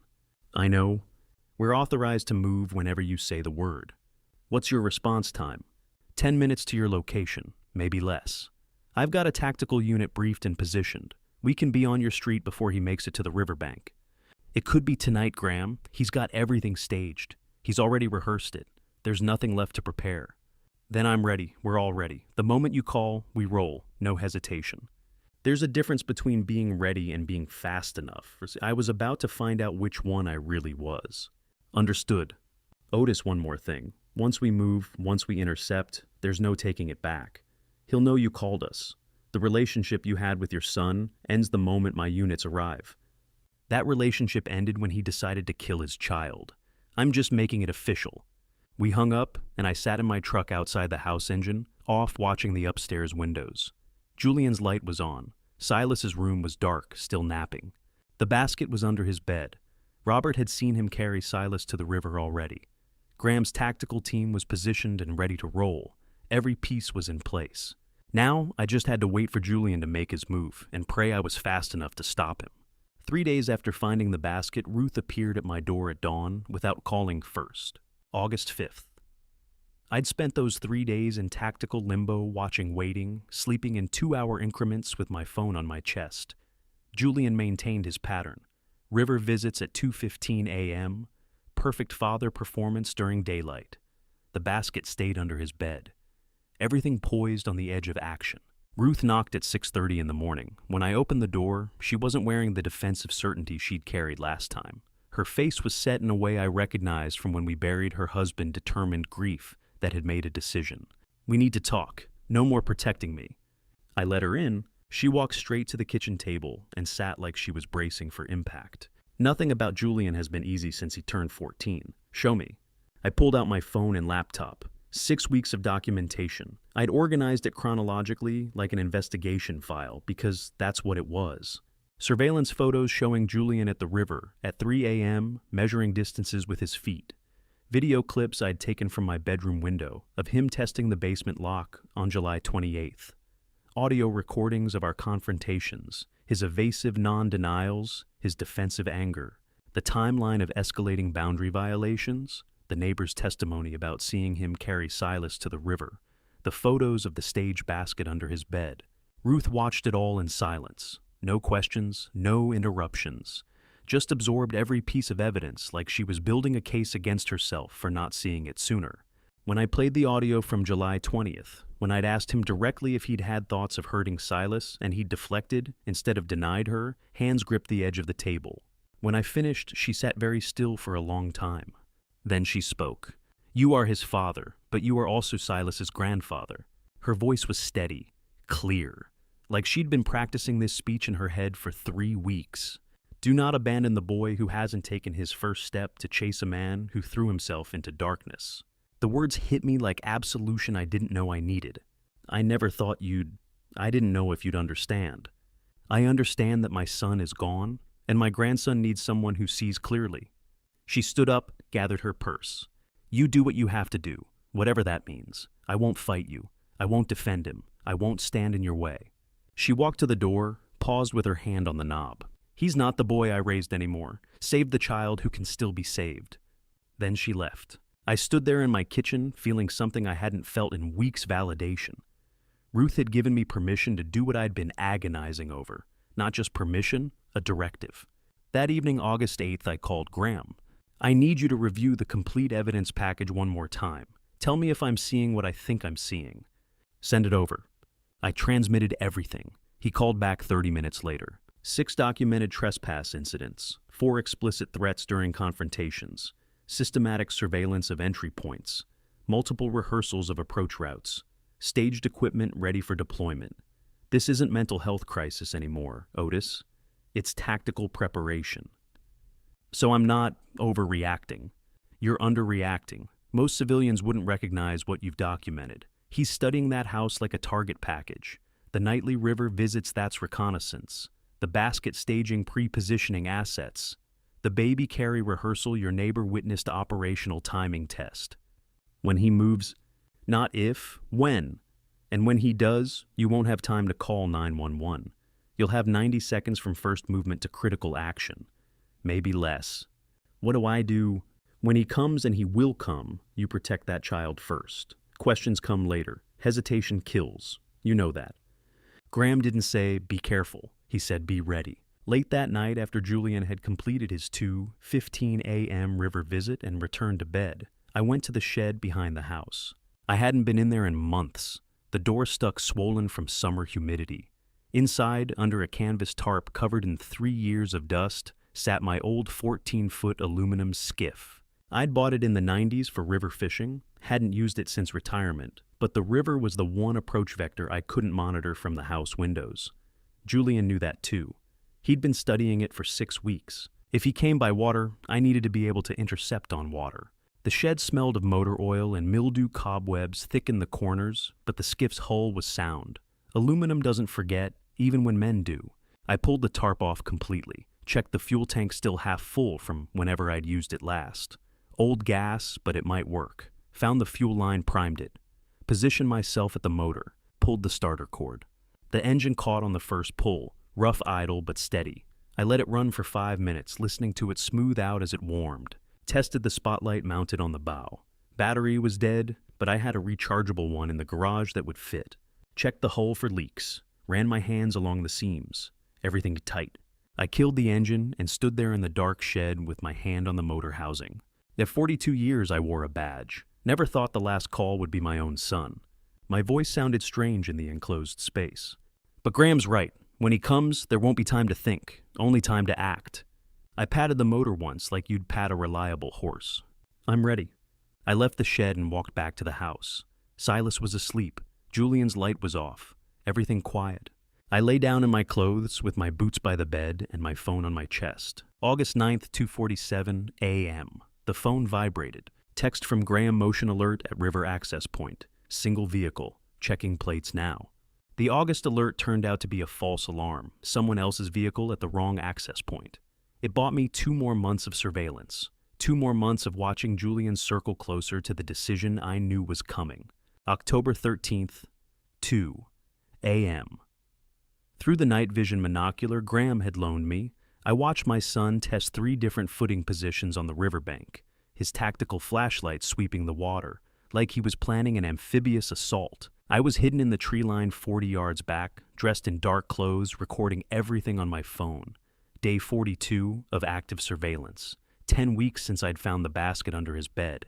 Julian moved methodically along the shore. He'd cast his light across the current pause step to a new position, test the footing, repeat. He was calculating velocity and approach angles, measuring distances with his feet. I whispered into my phone's voice recorder that subject testing water entry points, behavior consistent with pre-operational site survey. He tested 3 locations before selecting one, the steep drop-off spot 40 yards from the house, the deepest approach, the fastest current, the one that would give him the least time to change his mind. He's not scouting anymore, he's rehearsing. Julian stood at that spot for 5 full minutes staring at the water. Then he turned and walked back to the house. I typed the log entry into my documentation file. Day 42, target conducting, final launch site validation. Intervention mandatory within 24 to 48 hours. This is it, 42 days of surveillance. He's ready to move. The next afternoon, October 14th, Julian appeared at my door unannounced. But he was different. No agitation, no paranoid accusations about me watching him, no defensive anger. He was calm, almost peaceful. "Can I see Silas for a bit?" "Of course, come in." He walked to where Silas was playing on the living room floor with blocks. 10 months old now, pulling himself up on furniture, babbling in sounds that were starting to resemble words. Julian knelt down and watched him. Just watched. His expression was something I couldn't quite read, longing mixed with something else. Something that looked like goodbye. "He's getting so big, 10 months already." "Yeah, growing fast. I'm sorry I haven't been clearer about things. I will be soon." The hair on the back of my neck stood up. This is what it looks like when a son becomes a stranger familiar face, foreign soul. The atmosphere felt surreally normal, like the eye of a hurricane, all that violent energy compressed into artificial calm. He stayed through dinner, first time in months. We sat at the table with Silas in his high chair between us. Casual conversation about nothing important, the weather, the red season, completely mundane. But I read every micro-expression, every pause, every time his eyes found Silas and lingered a second too long. This wasn't the peace of a recovering mind. This was the chilling serenity of a man who has finalized his execution plan. The decision made the tension release, the countdown begun. I'd seen it before. 42 years of watching people before they acted. The suicide who makes all their final phone calls with perfect calm. The domestic abuser who suddenly becomes affectionate the day before. The subject who plans violence and then achieves strange peace once the plan is set. Julian was saying goodbye. "Thanks for dinner, Dad. It's been good to just sit here." "Anytime, son, you know that." "I know. I'm grateful for everything you've done, everything you've tried to do." His word choice was deliberate, past tense. Everything you've done, not everything you're doing. He left at 8 p.m., hugged me at the door, first time since he'd arrived months ago. Then he was gone. I sat at the dining table in the candlelight afterward. Silas had fallen asleep in his bassinet nearby, one tiny hand curled near his face. I thought about the boy Julian had been. Bright, curious, sensitive. The teenager who'd grieved his mother's death so hard I'd worried he'd never recover. The young man who'd been so excited about marrying Evelyn, about becoming a father. Then I thought about the man who'd just left my house. The man who'd spent 2 months studying a river like a tactical target, who'd written "Why" in the darkness to a woman who'd never answer, who'd tested footing positions for an operation that would end with his son in cold water. Ruth's words echoed in my head. Do not abandon the boy who hasn't taken his first step to chase a man who threw himself into darkness. How do you stop someone you love from destroying themselves and everyone around them? The choice crystallized with terrible clarity. Love doesn't always mean letting someone do what they intend. Sometimes love means standing in their way. Sometimes it means becoming the wall they break against instead of letting them break someone innocent. I looked at Silas sleeping, 10 months old, completely unaware that his father was planning to kill him, completely trusting that the adults in his world would keep him safe. "I know what you're planning," I said quietly to the empty room. "I saw it in your eyes tonight." Julian had said goodbye without saying the words. The dinner was his last supper. The hug was his final contact. Tomorrow or the next day, or the day after he'd make his move. "You said goodbye without saying the words." I reached over and adjusted Silas's blanket. His breathing was soft and steady. Perfect innocence. "I love you," I whispered, though I wasn't sure anymore if I was talking to my son or my grandson. Maybe both. "I love you. Because of that, I will stop you." October 15th, 4:37 a.m. My phone vibrated on the nightstand. Motion sensor alert. I grabbed it, pulled up the camera feed. Julian was at the river, but this time he wasn't alone. He was carrying something wrapped in dark plastic, the basket I realized, and he was loading it into a small kayak I'd never seen before. The storm hits Marietta at 11 p.m. on October 15th, exactly when the weather models predicted. I'm lying fully dressed on the floor of Silas's nursery boots-laced go bag within arm's reach, listening to rain hammer the roof like automatic weapons fire. And Julian sleeping, or pretending to sleep, in his bedroom down the hall. I've been in this position for 2 hours. My back aches. My neck is stiff. I don't move. In Afghanistan, I once held a sniper position for 14 hours, waiting for a target to show himself for 3 seconds. Tonight, I'll wait as long as it takes. The motion sensors at the river are armed. The skiff is fueled and secured under a tarp behind the shed. My phone is on silent, but the vibration alert will wake me if I doze. I won't doze. I haven't slept more than 90 minutes at a stretch since Julian moved in. Outside, wind tears at the gutters. Thunder rolls across the Ohio River Valley. The storm forecast calls for 2 to 3 inches of rain. Before dawn, possible flash flooding winds gusting to 45 miles per hour. Perfect conditions for someone who's been waiting for tactical cover. 11:30 midnight, 12:30. Julian's bedroom door hasn't opened. The house creaks and settles around me. I count my breaths to stay focused 4 counts in hold for 4 counts out. Combat breathing, the kind that keeps your heart rate under control when everything in your body wants to explode into action. 1 a.m., 1:15, 1:30. Waiting for your sun to strike is like holding your breath underwater. You know, you'll have to surface eventually.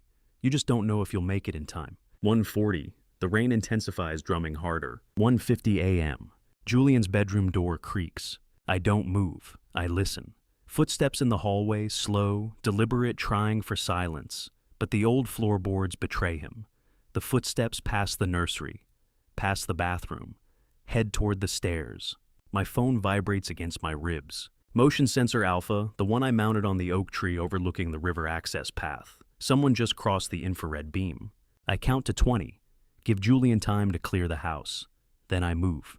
Rising from the floor makes no sound. I learned to move silently in buildings before Julian learned to walk. The nursery window overlooks the backyard. I ease it open 2 inches and peer through the gap. Lightning flashes. In that half-second of illumination, I see a figure in dark rain gear moving toward the tree line. Julian. He's carrying something, a backpack or maybe a bag. He disappears into the woods. I'm down the stairs in 15 seconds. The back door is unlocked. Julian left it open behind him. Sloppy. Or maybe he doesn't care anymore if I know. I step into the storm. The rain is torrential, visibility maybe 20 feet. I pull up my hood and move toward the tree line, angling to intercept the path to the river. The ground is already saturated, my boots squelching through mud. Thunder cracks so loud it feels like pressure on my eardrums. I reach the tree line and stop. Listen. Nothing but wind and rain and the Ohio River running high and fast, 200 yards downslope. I pull out my night vision monocular and scan the woods. Greenwash darkness. Trees bending in the wind, no movement. Julian's had a 3-minute head start. The path to the river is a 1/4 mile through dense hardwoods. If he's moving fast, he's already there. If he's being careful, he's close. I move down the path at tactical speed, fast enough to close distance, slow enough to stay quiet. The storm covers my approach. Every skill I learned in 30 years of security work comes back like muscle memory. How to place your feet to minimize noise. How to use terrain for concealment. How to track a target who doesn't want to be found. 200 yards, 150, 100. My phone vibrates again. Motion sensor beta, the one positioned at the boat launch clearing. Julian's at the river. I break into a run. The path opens into the clearing where I keep the shed and the boat launch. Lightning flashes and the world turns white for one frozen instant. I see the shed. I see the river beyond it, black and swollen and moving like a living thing. I see another flash, brighter. Suddenly, I'm not in Marietta anymore. I'm standing in a younger version of this clearing on a summer afternoon in 1998. And Julian is 12 years old, and I'm teaching him to read weather patterns. See those clouds, buddy, cumulonimbus. They build vertical when the atmosphere is unstable. That's how you know a storm is coming. You watch the sky and you prepare. Julian had watched the sky his whole life. He'd learned from the best. And now he'd prepared. The memory vanishes. I'm back in the storm, back in October 2023, running toward the shed. I should have seen it earlier. The 4:37 a.m. kayak incident on October 3rd, Julian launching the kayak, paddling into darkness, returning 90 minutes later. That wasn't a failed attempt. That was a rehearsal. Timing the route, testing the conditions, learning the river's patterns just like I taught him to learn everything else. Be thorough, be patient, be ready. I round the shed corner and freeze. Julian's truck is parked in the shadows 20 yards away, engine still ticking warm. The driver's door is open. Rain pours through the gap, soaking the seat. But Julian isn't in it. I scan the clearing with the night vision monocular. The skiff is where I left it tarp secured. But there's something else now, an aluminum rowboat pulled onto the gravel boat launch. Julian's rowboat, the one from his apartment storage unit that I saw in the photos Detective Shaw showed me. Lightning flashes and I see him. Julian is already at the river, pushing the rowboat into black water. He's 50 feet away. He doesn't see me. The storm covers my approach the same way it covers his. He's already at the river. I sprint across the muddy clearing toward my skiff. Julian's already launched his aluminum rowboat slides into black water oars, biting into the current. He's 20 meters ahead when I rip the tarp off the skiff and shove it off the gravel. The 9.9 horsepower motor catches on the second pull. I throttle low thunder masks, the mechanical whine perfectly. Rain hammers my face. Lightning flashes and I see him clearly for half a second. Julian hunched forward, rowing hard toward the center channel, a black plastic bundle secured between his knees. That's Silas. He got into the house. Graham was right, I had 90 seconds and I missed it. The realization hits like a fist to the chest. While I was running through the woods while I was checking the shed, Julian was already inside the house. He had a key, or he picked the lock, or he never left in the first place. Maybe the motion sensors caught a deer, a branch, anything. And Julian walked out the front door while I was running to the back. The interception window closed before I even reached the river.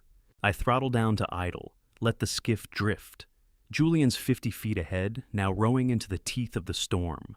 Lightning reveals the West Virginia shoreline to our left, Kentucky to our right. We're in the center of the Ohio River, 200 yards from either bankwater depth, 30 feet, and dropping as we drift toward the shallows downstream. Julian stops rowing. He ships the oars, lays them across the gunnels. The rowboat rocks in the current. I cut my motor completely. Silence except for rain and thunder and the river rushing past both hulls. Julian lifts the bundle. Through the rain I see him cradle it. His shoulders curve inward. His head bows. Lightning flashes and I see his face not manic, not angry, devastated, resigned. "I'm sorry," he says. His voice carries across the water, barely audible through the storm. They can't have you." He's talking to Silas. "You'll be with the water," Julian whispers.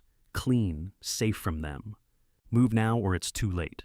I grab the oars I stowed in the skiff's silent propulsion. 3 pulls, and I close the distance to 15 meters. Julian doesn't hear me. He's locked in his own world, holding the bundle, whispering words I can't make out. This is what the end of the world looks like, a father rowing away from his son in darkness, believing himself a savior. Julian leans over the side of the rowboat, places the bundle in the water, not drops, not throws, places, gently. The bundle floats. I see it clearly now, not just black plastic, a basket, foam-lined, wrapped in waterproof fabric, sealed, but buoyant. Julian made it float. He didn't build a weight to sink his son. He built a raft. Julian picks up the oars and rows away. He doesn't look back. His shoulders shake. He pulls hard for the Kentucky shore, disappearing into rain and darkness. "Julian," I shout. "Julian!" He doesn't stop. I don't chase him. I dive. The October River hits like a wall of ice. 42 degrees. The cold punches the air from my lungs. Current grabs me instantly vicious and strong, trying to drag me downstream. 4 strokes and I reach the basket. My fingers close on a woven handle. Movement inside. I got him, I gasp into the rain. I've got you, Silas. The basket is heavier than I expected. I kick hard, angling for the nearest shore, West Virginia side, shallows marked by reeds. The current fights me. My legs are already going numb. 30 seconds in water, this cold starts the hypothermia clock. I have maybe 3 minutes before my body stops responding. Alive, he's alive, 30 seconds in water, hypothermia clock starts now. I kick, pull with my free arm. The basket stays locked against my chest. 50 feet to shore, 40, 30. My right leg stops responding, then my left. I'm swimming with my arms alone, gasping rain and river water, indistinguishable on my face. 20 feet, 15. My boots hit mud. I don't remember standing. I crawl up the bank basket clutched to my chest, reeds cutting my hands. Behind me, blue lights strobe through the trees. Sirens wail from multiple directions. I collapse on solid ground and tear at the basket's waterproof wrapping. My fingers won't work properly. I use my teeth. The fabric falls away.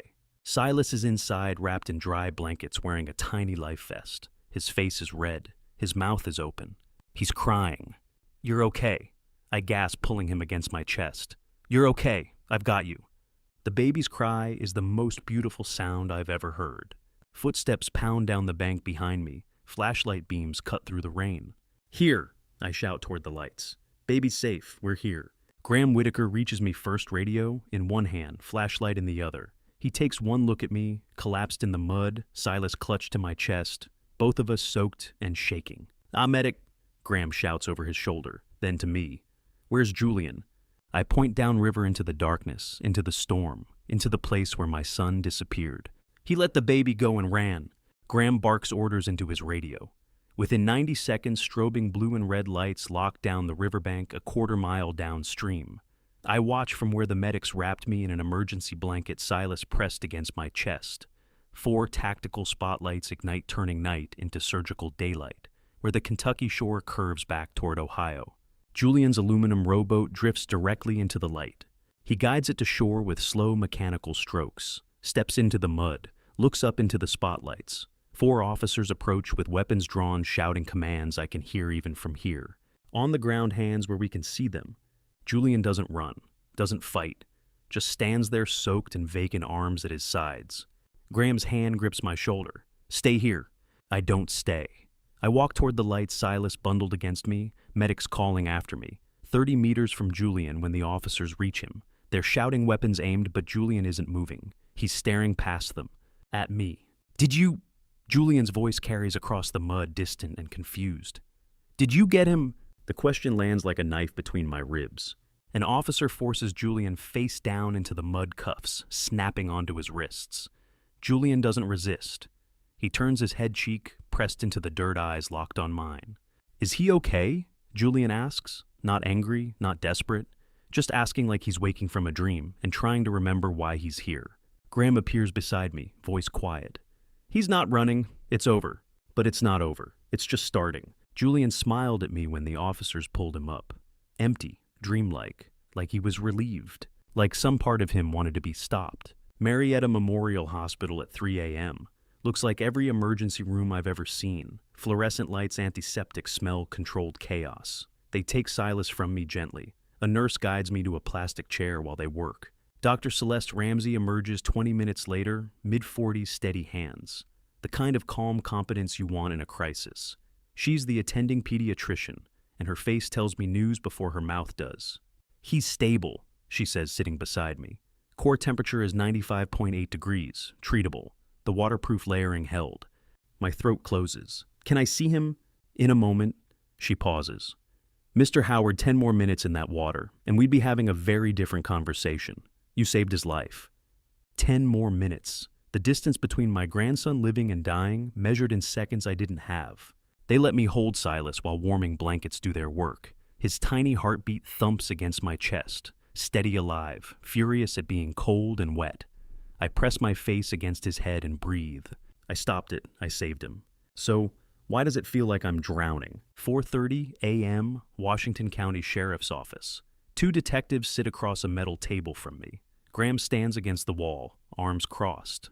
I slide the surveillance notebook across the table. 42 days of entries, every observation, dated time-stamped, photographed. The younger detective flips through pages. His expression shifts from skepticism to something harder.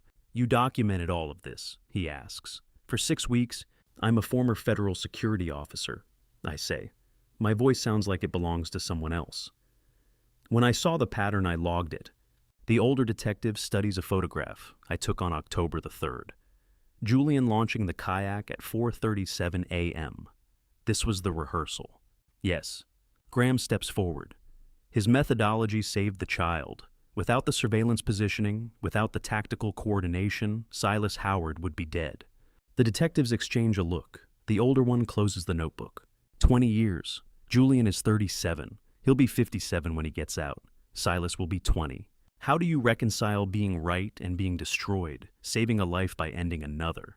I nod, sign the evidence chain of custody form, walk out into the pre-dawn darkness, feeling like a stranger in my own skin. 7:30 a.m., dawn light bleeds through hospital corridor windows. I'm sitting in a plastic chair outside the pediatric ward when Dr. Ramsey finds me again. "Mr. Howard," she says, sitting down. "I also evaluated your son in custody. I need to give you the psychiatric assessment." I look at her. "Wait, Julian is profoundly ill," she says carefully. "Severe dissociative episode consistent with acute schizophrenia exacerbated by trauma. The delusions were complete. He genuinely believed he was protecting Silas from a conspiracy, from enemies who wanted to harm the baby." The words hit like stones.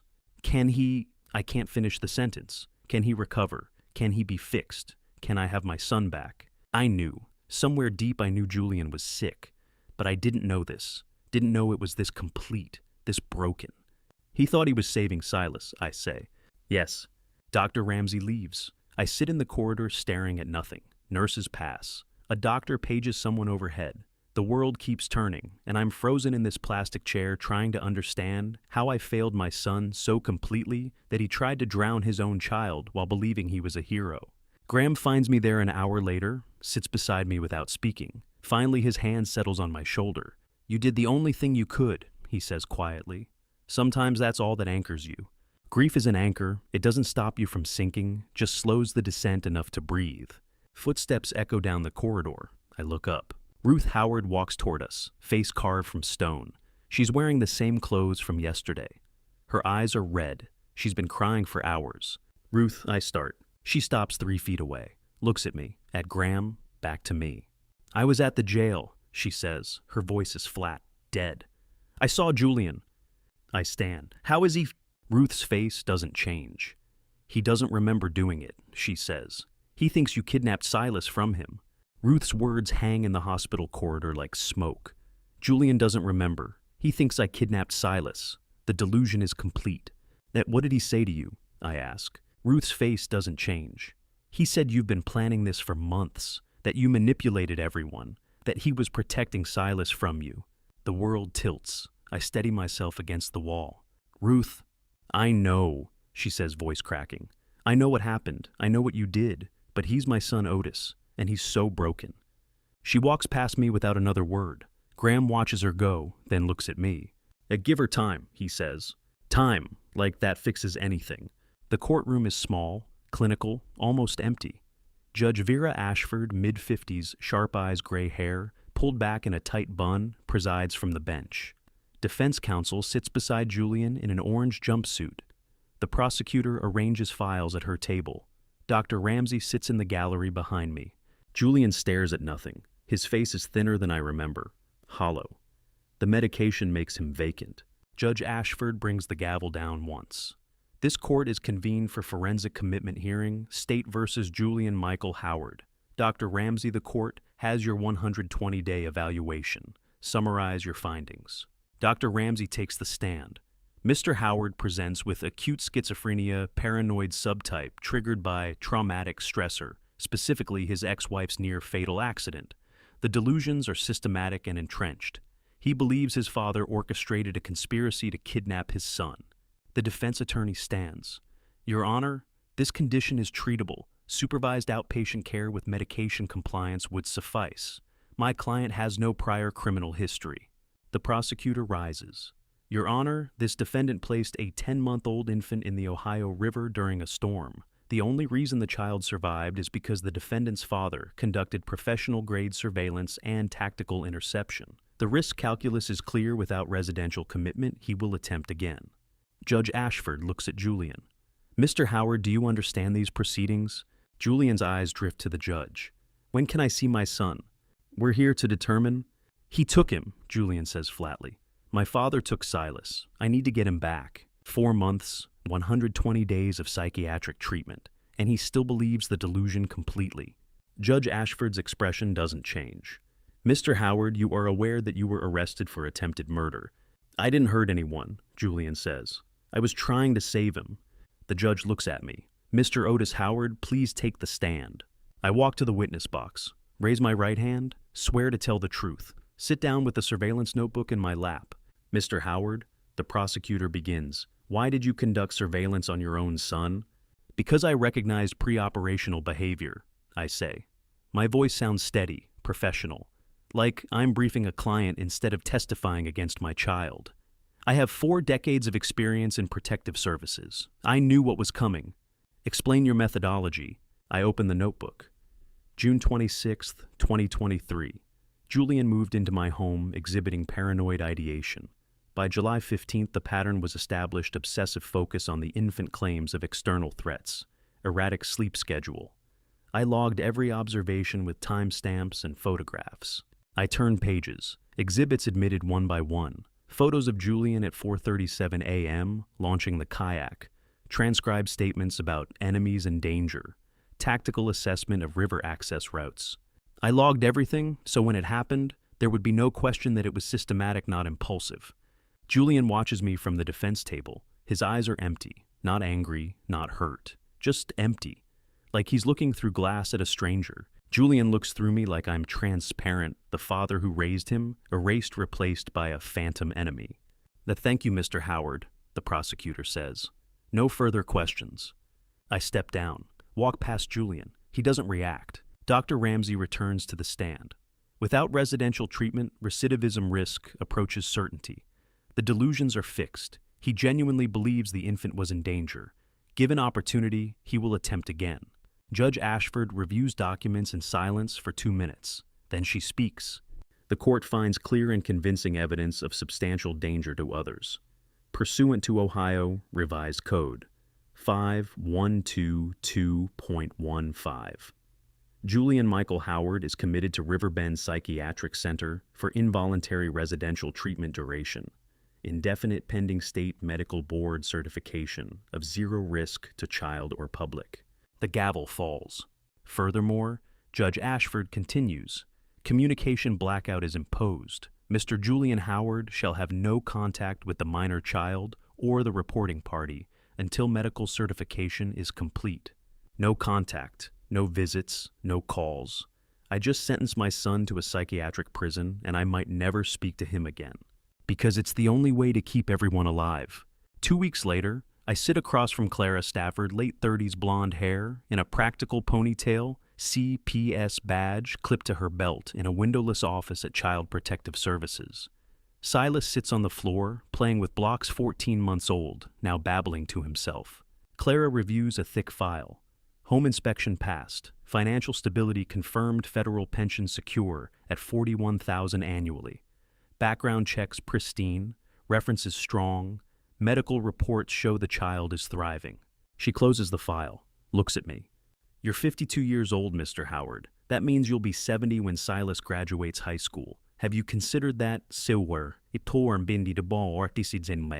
I look at Silas. He's stacking blocks in a crooked tower, concentrating hard.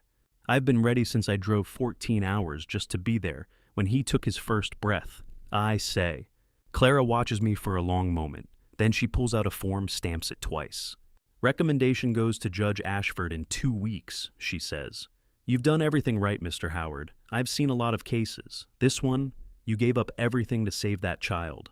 Hope is a dangerous thing to feel when you've lost everything. It burns like frostbite warming. Thank you, I say. Silas knocks over his tower and laughs. March 8th. I stand in my kitchen, holding a certified letter from Athens County Family Court. My hands shake as I unfold the single page. Judge Ashford's signature at the bottom. One word stamped in bold black ink. Granted. I stand in my kitchen on March 8th holding the letter with one word stamped across the bottom. Granted. Permanent legal guardianship. No more evaluations. No more uncertainty. Silas is mine until he turns 18. I sit down at the kitchen table, set the paper down, pick it up again. Read it twice to be certain I'm not imagining the words. Then I cry for the first time since the river. Silas crawls over and pulls himself up, using my leg, 15 months old, babbling something that might be a question. I pick him up and hold him while my shoulders shake and tears fall onto his head. He pats my face with a sticky hand. "You're mine," I say, officially, forever. He grins, says something that sounds almost like Poppy. Close enough. The path here wasn't straight. Back on January 15th, nearly 2 months ago, I was feeding Silas mashed carrots when my phone buzzed with Graham's text, "Evelyn arrested, federal marshals, Nevada. Details when you're ready."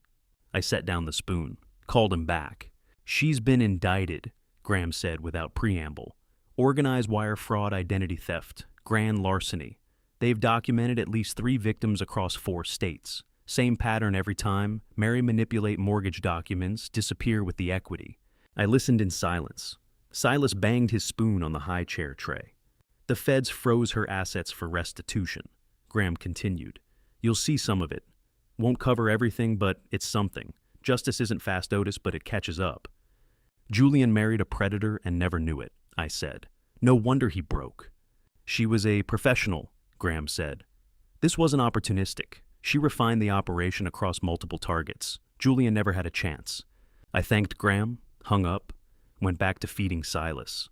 No triumph, just exhausted understanding of how my son was destroyed by someone who saw him as inventory. February bled into March after that. Silas turned 15 months. Started attempting words that almost made sense. The house at 412 River Street slowly stopped feeling like a crime scene and started feeling like a home. I built routines because routine is how you rebuild. After catastrophe, one meal, one bath, one bedtime story at a time, until the foundation holds again. Morning walks along River Road. Silas in the stroller pointing at birds. Afternoon picture books on the living room floor. Evening baths where he splashed water everywhere and laughed like it was the greatest discovery in human history. Then warm pajamas, a bottle, and sleep. Every day Silas was safe was a day I didn't fail. That had to be enough. Ruth visited twice during those weeks. The first time in mid-February, the second in early March. She held Silas carefully like he was made of glass. Said he looked healthy. Said I was doing well with him. Her voice was cordial, but distant, unable to reconcile being Julian's mother and Silas's grandmother simultaneously. "Have you heard anything?" she asked during the second visit. "No," I said. "The communication blackout is absolute." She nodded, set Silas down, left after 20 minutes. I didn't hear from Julian. Not a word, not a letter. The commitment order sealed him away as completely as if he'd died, except he hadn't died. He was just gone. And then March 8th arrived with that certified letter. 2 hours after opening it, I'm sitting in Marcus Dalton's office, a family law attorney in his early 60s with silver hair and reading glasses perched on his nose with Silas on my lap, chewing a plastic block. "A sign here, and initial here," Marcus says, sliding documents across his desk. "Congratulations, Otis. This is permanent." Permanent, I repeat.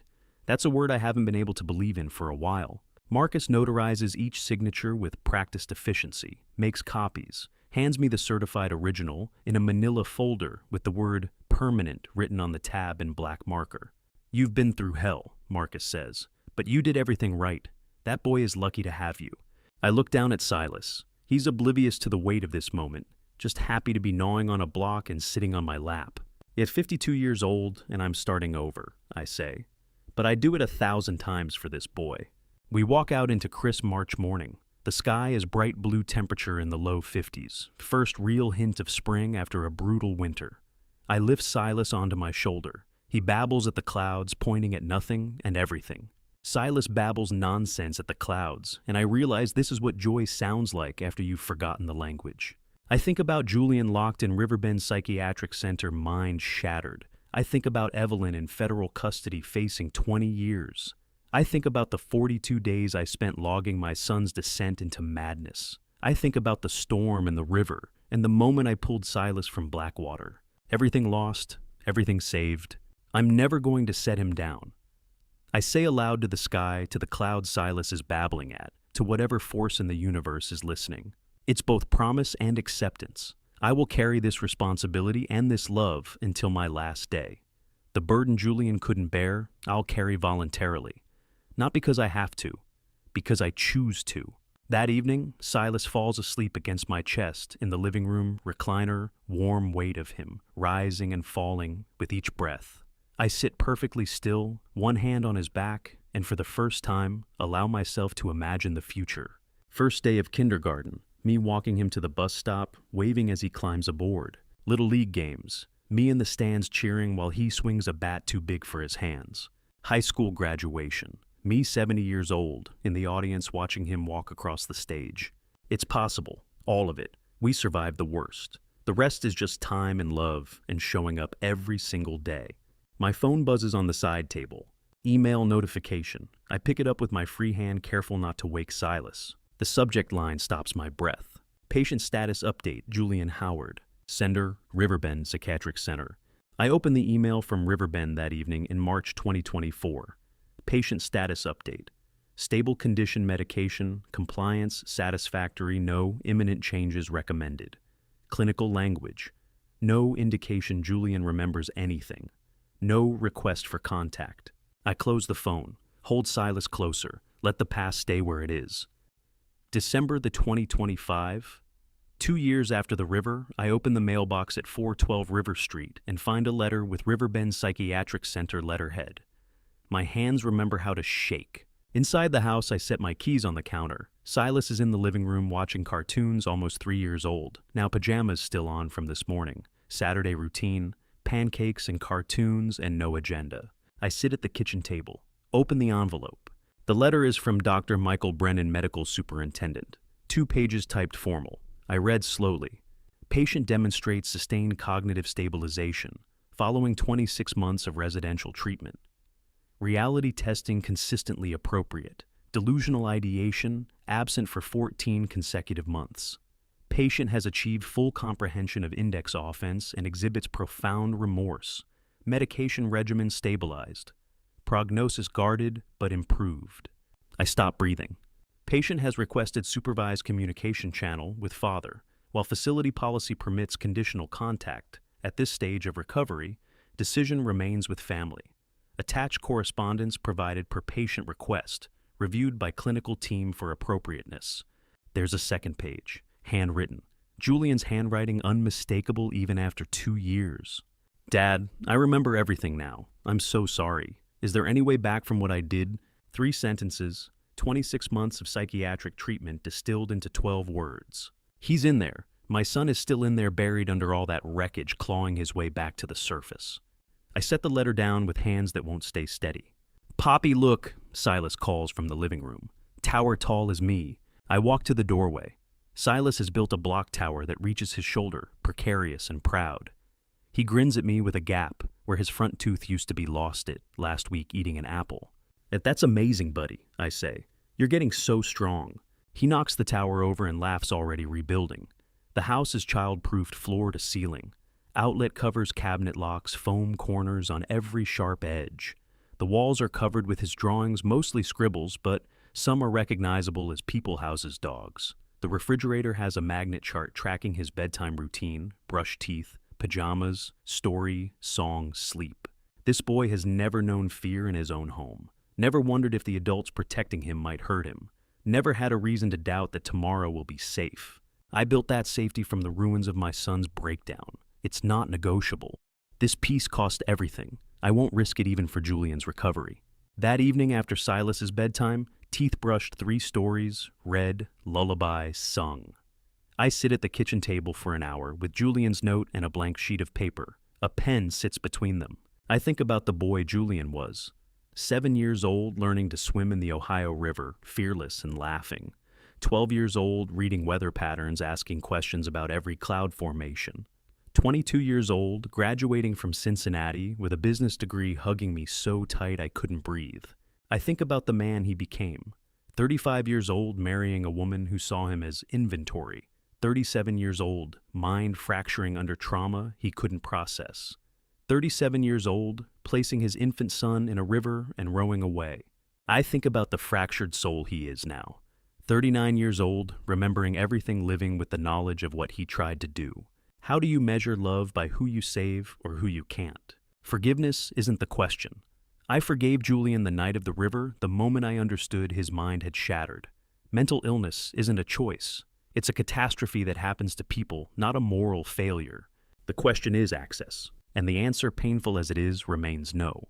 Silas doesn't remember Julian. He was 10 months old when it happened. His first word was "Poppy, not Daddy."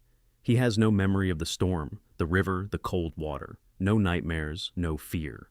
He'll never know what almost happened to him. That's the gift I can give him, a childhood unmarked by the knowledge that his biological father tried to kill him, even believing it was salvation. Julian is my son forever, but he can't be Silas's father, not ever. I pick up the pen, write by hand words chosen with the precision I once used writing tactical assessments. Julian, I forgive you completely. I understood the night of the river that you were ill, not evil. Your mind broke under trauma no one should bear. But Silas has earned the right to grow up in absolute peace, and I will not compromise that for anything, including your recovery. My hand cramps. I keep writing. The door between you and him remains closed, not from malice, but from love for the boy you tried to save in the only way your broken mind understood. You are my son. That never changes. But this is where our roads diverge. I hope you find peace. I hope treatment gives you a life worth living. But that life cannot include Silas. I'm sorry. I sign it, fold it, seal it in an envelope addressed to Riverbend Psychiatric Center. Attention, Julian Howard.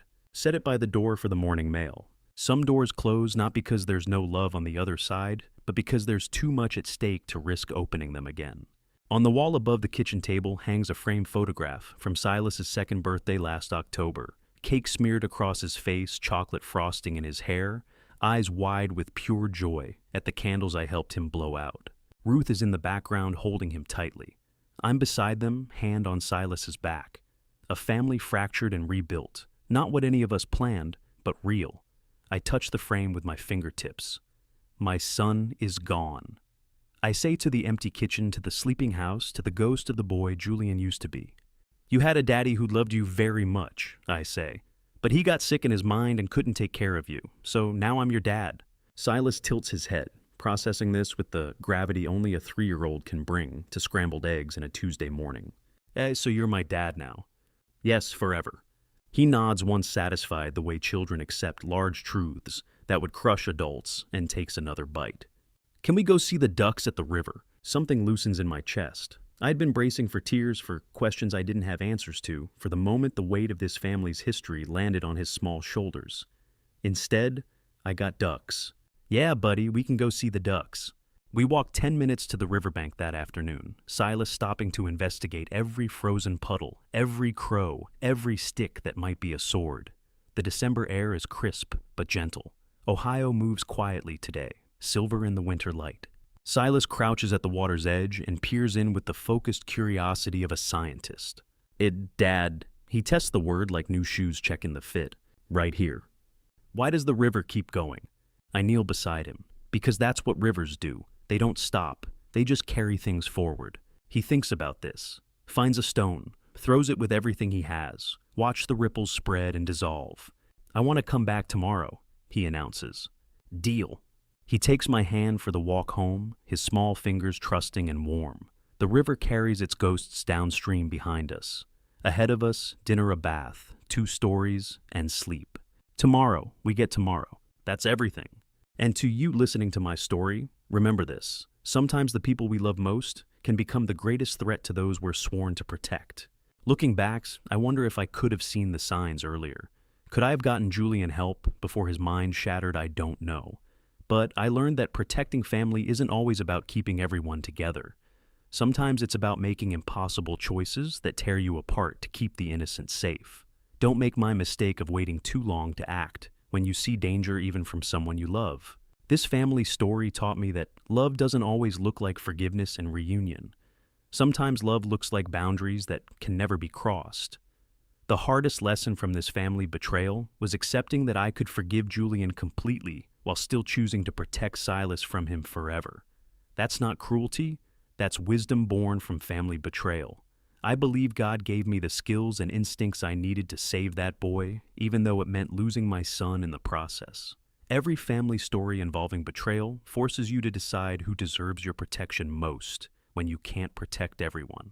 If this family story moved you, please leave a comment below. What would you have done in my position? Would you have made the same choice? Share this with someone who needs to understand that family betrayal doesn't always come from hate.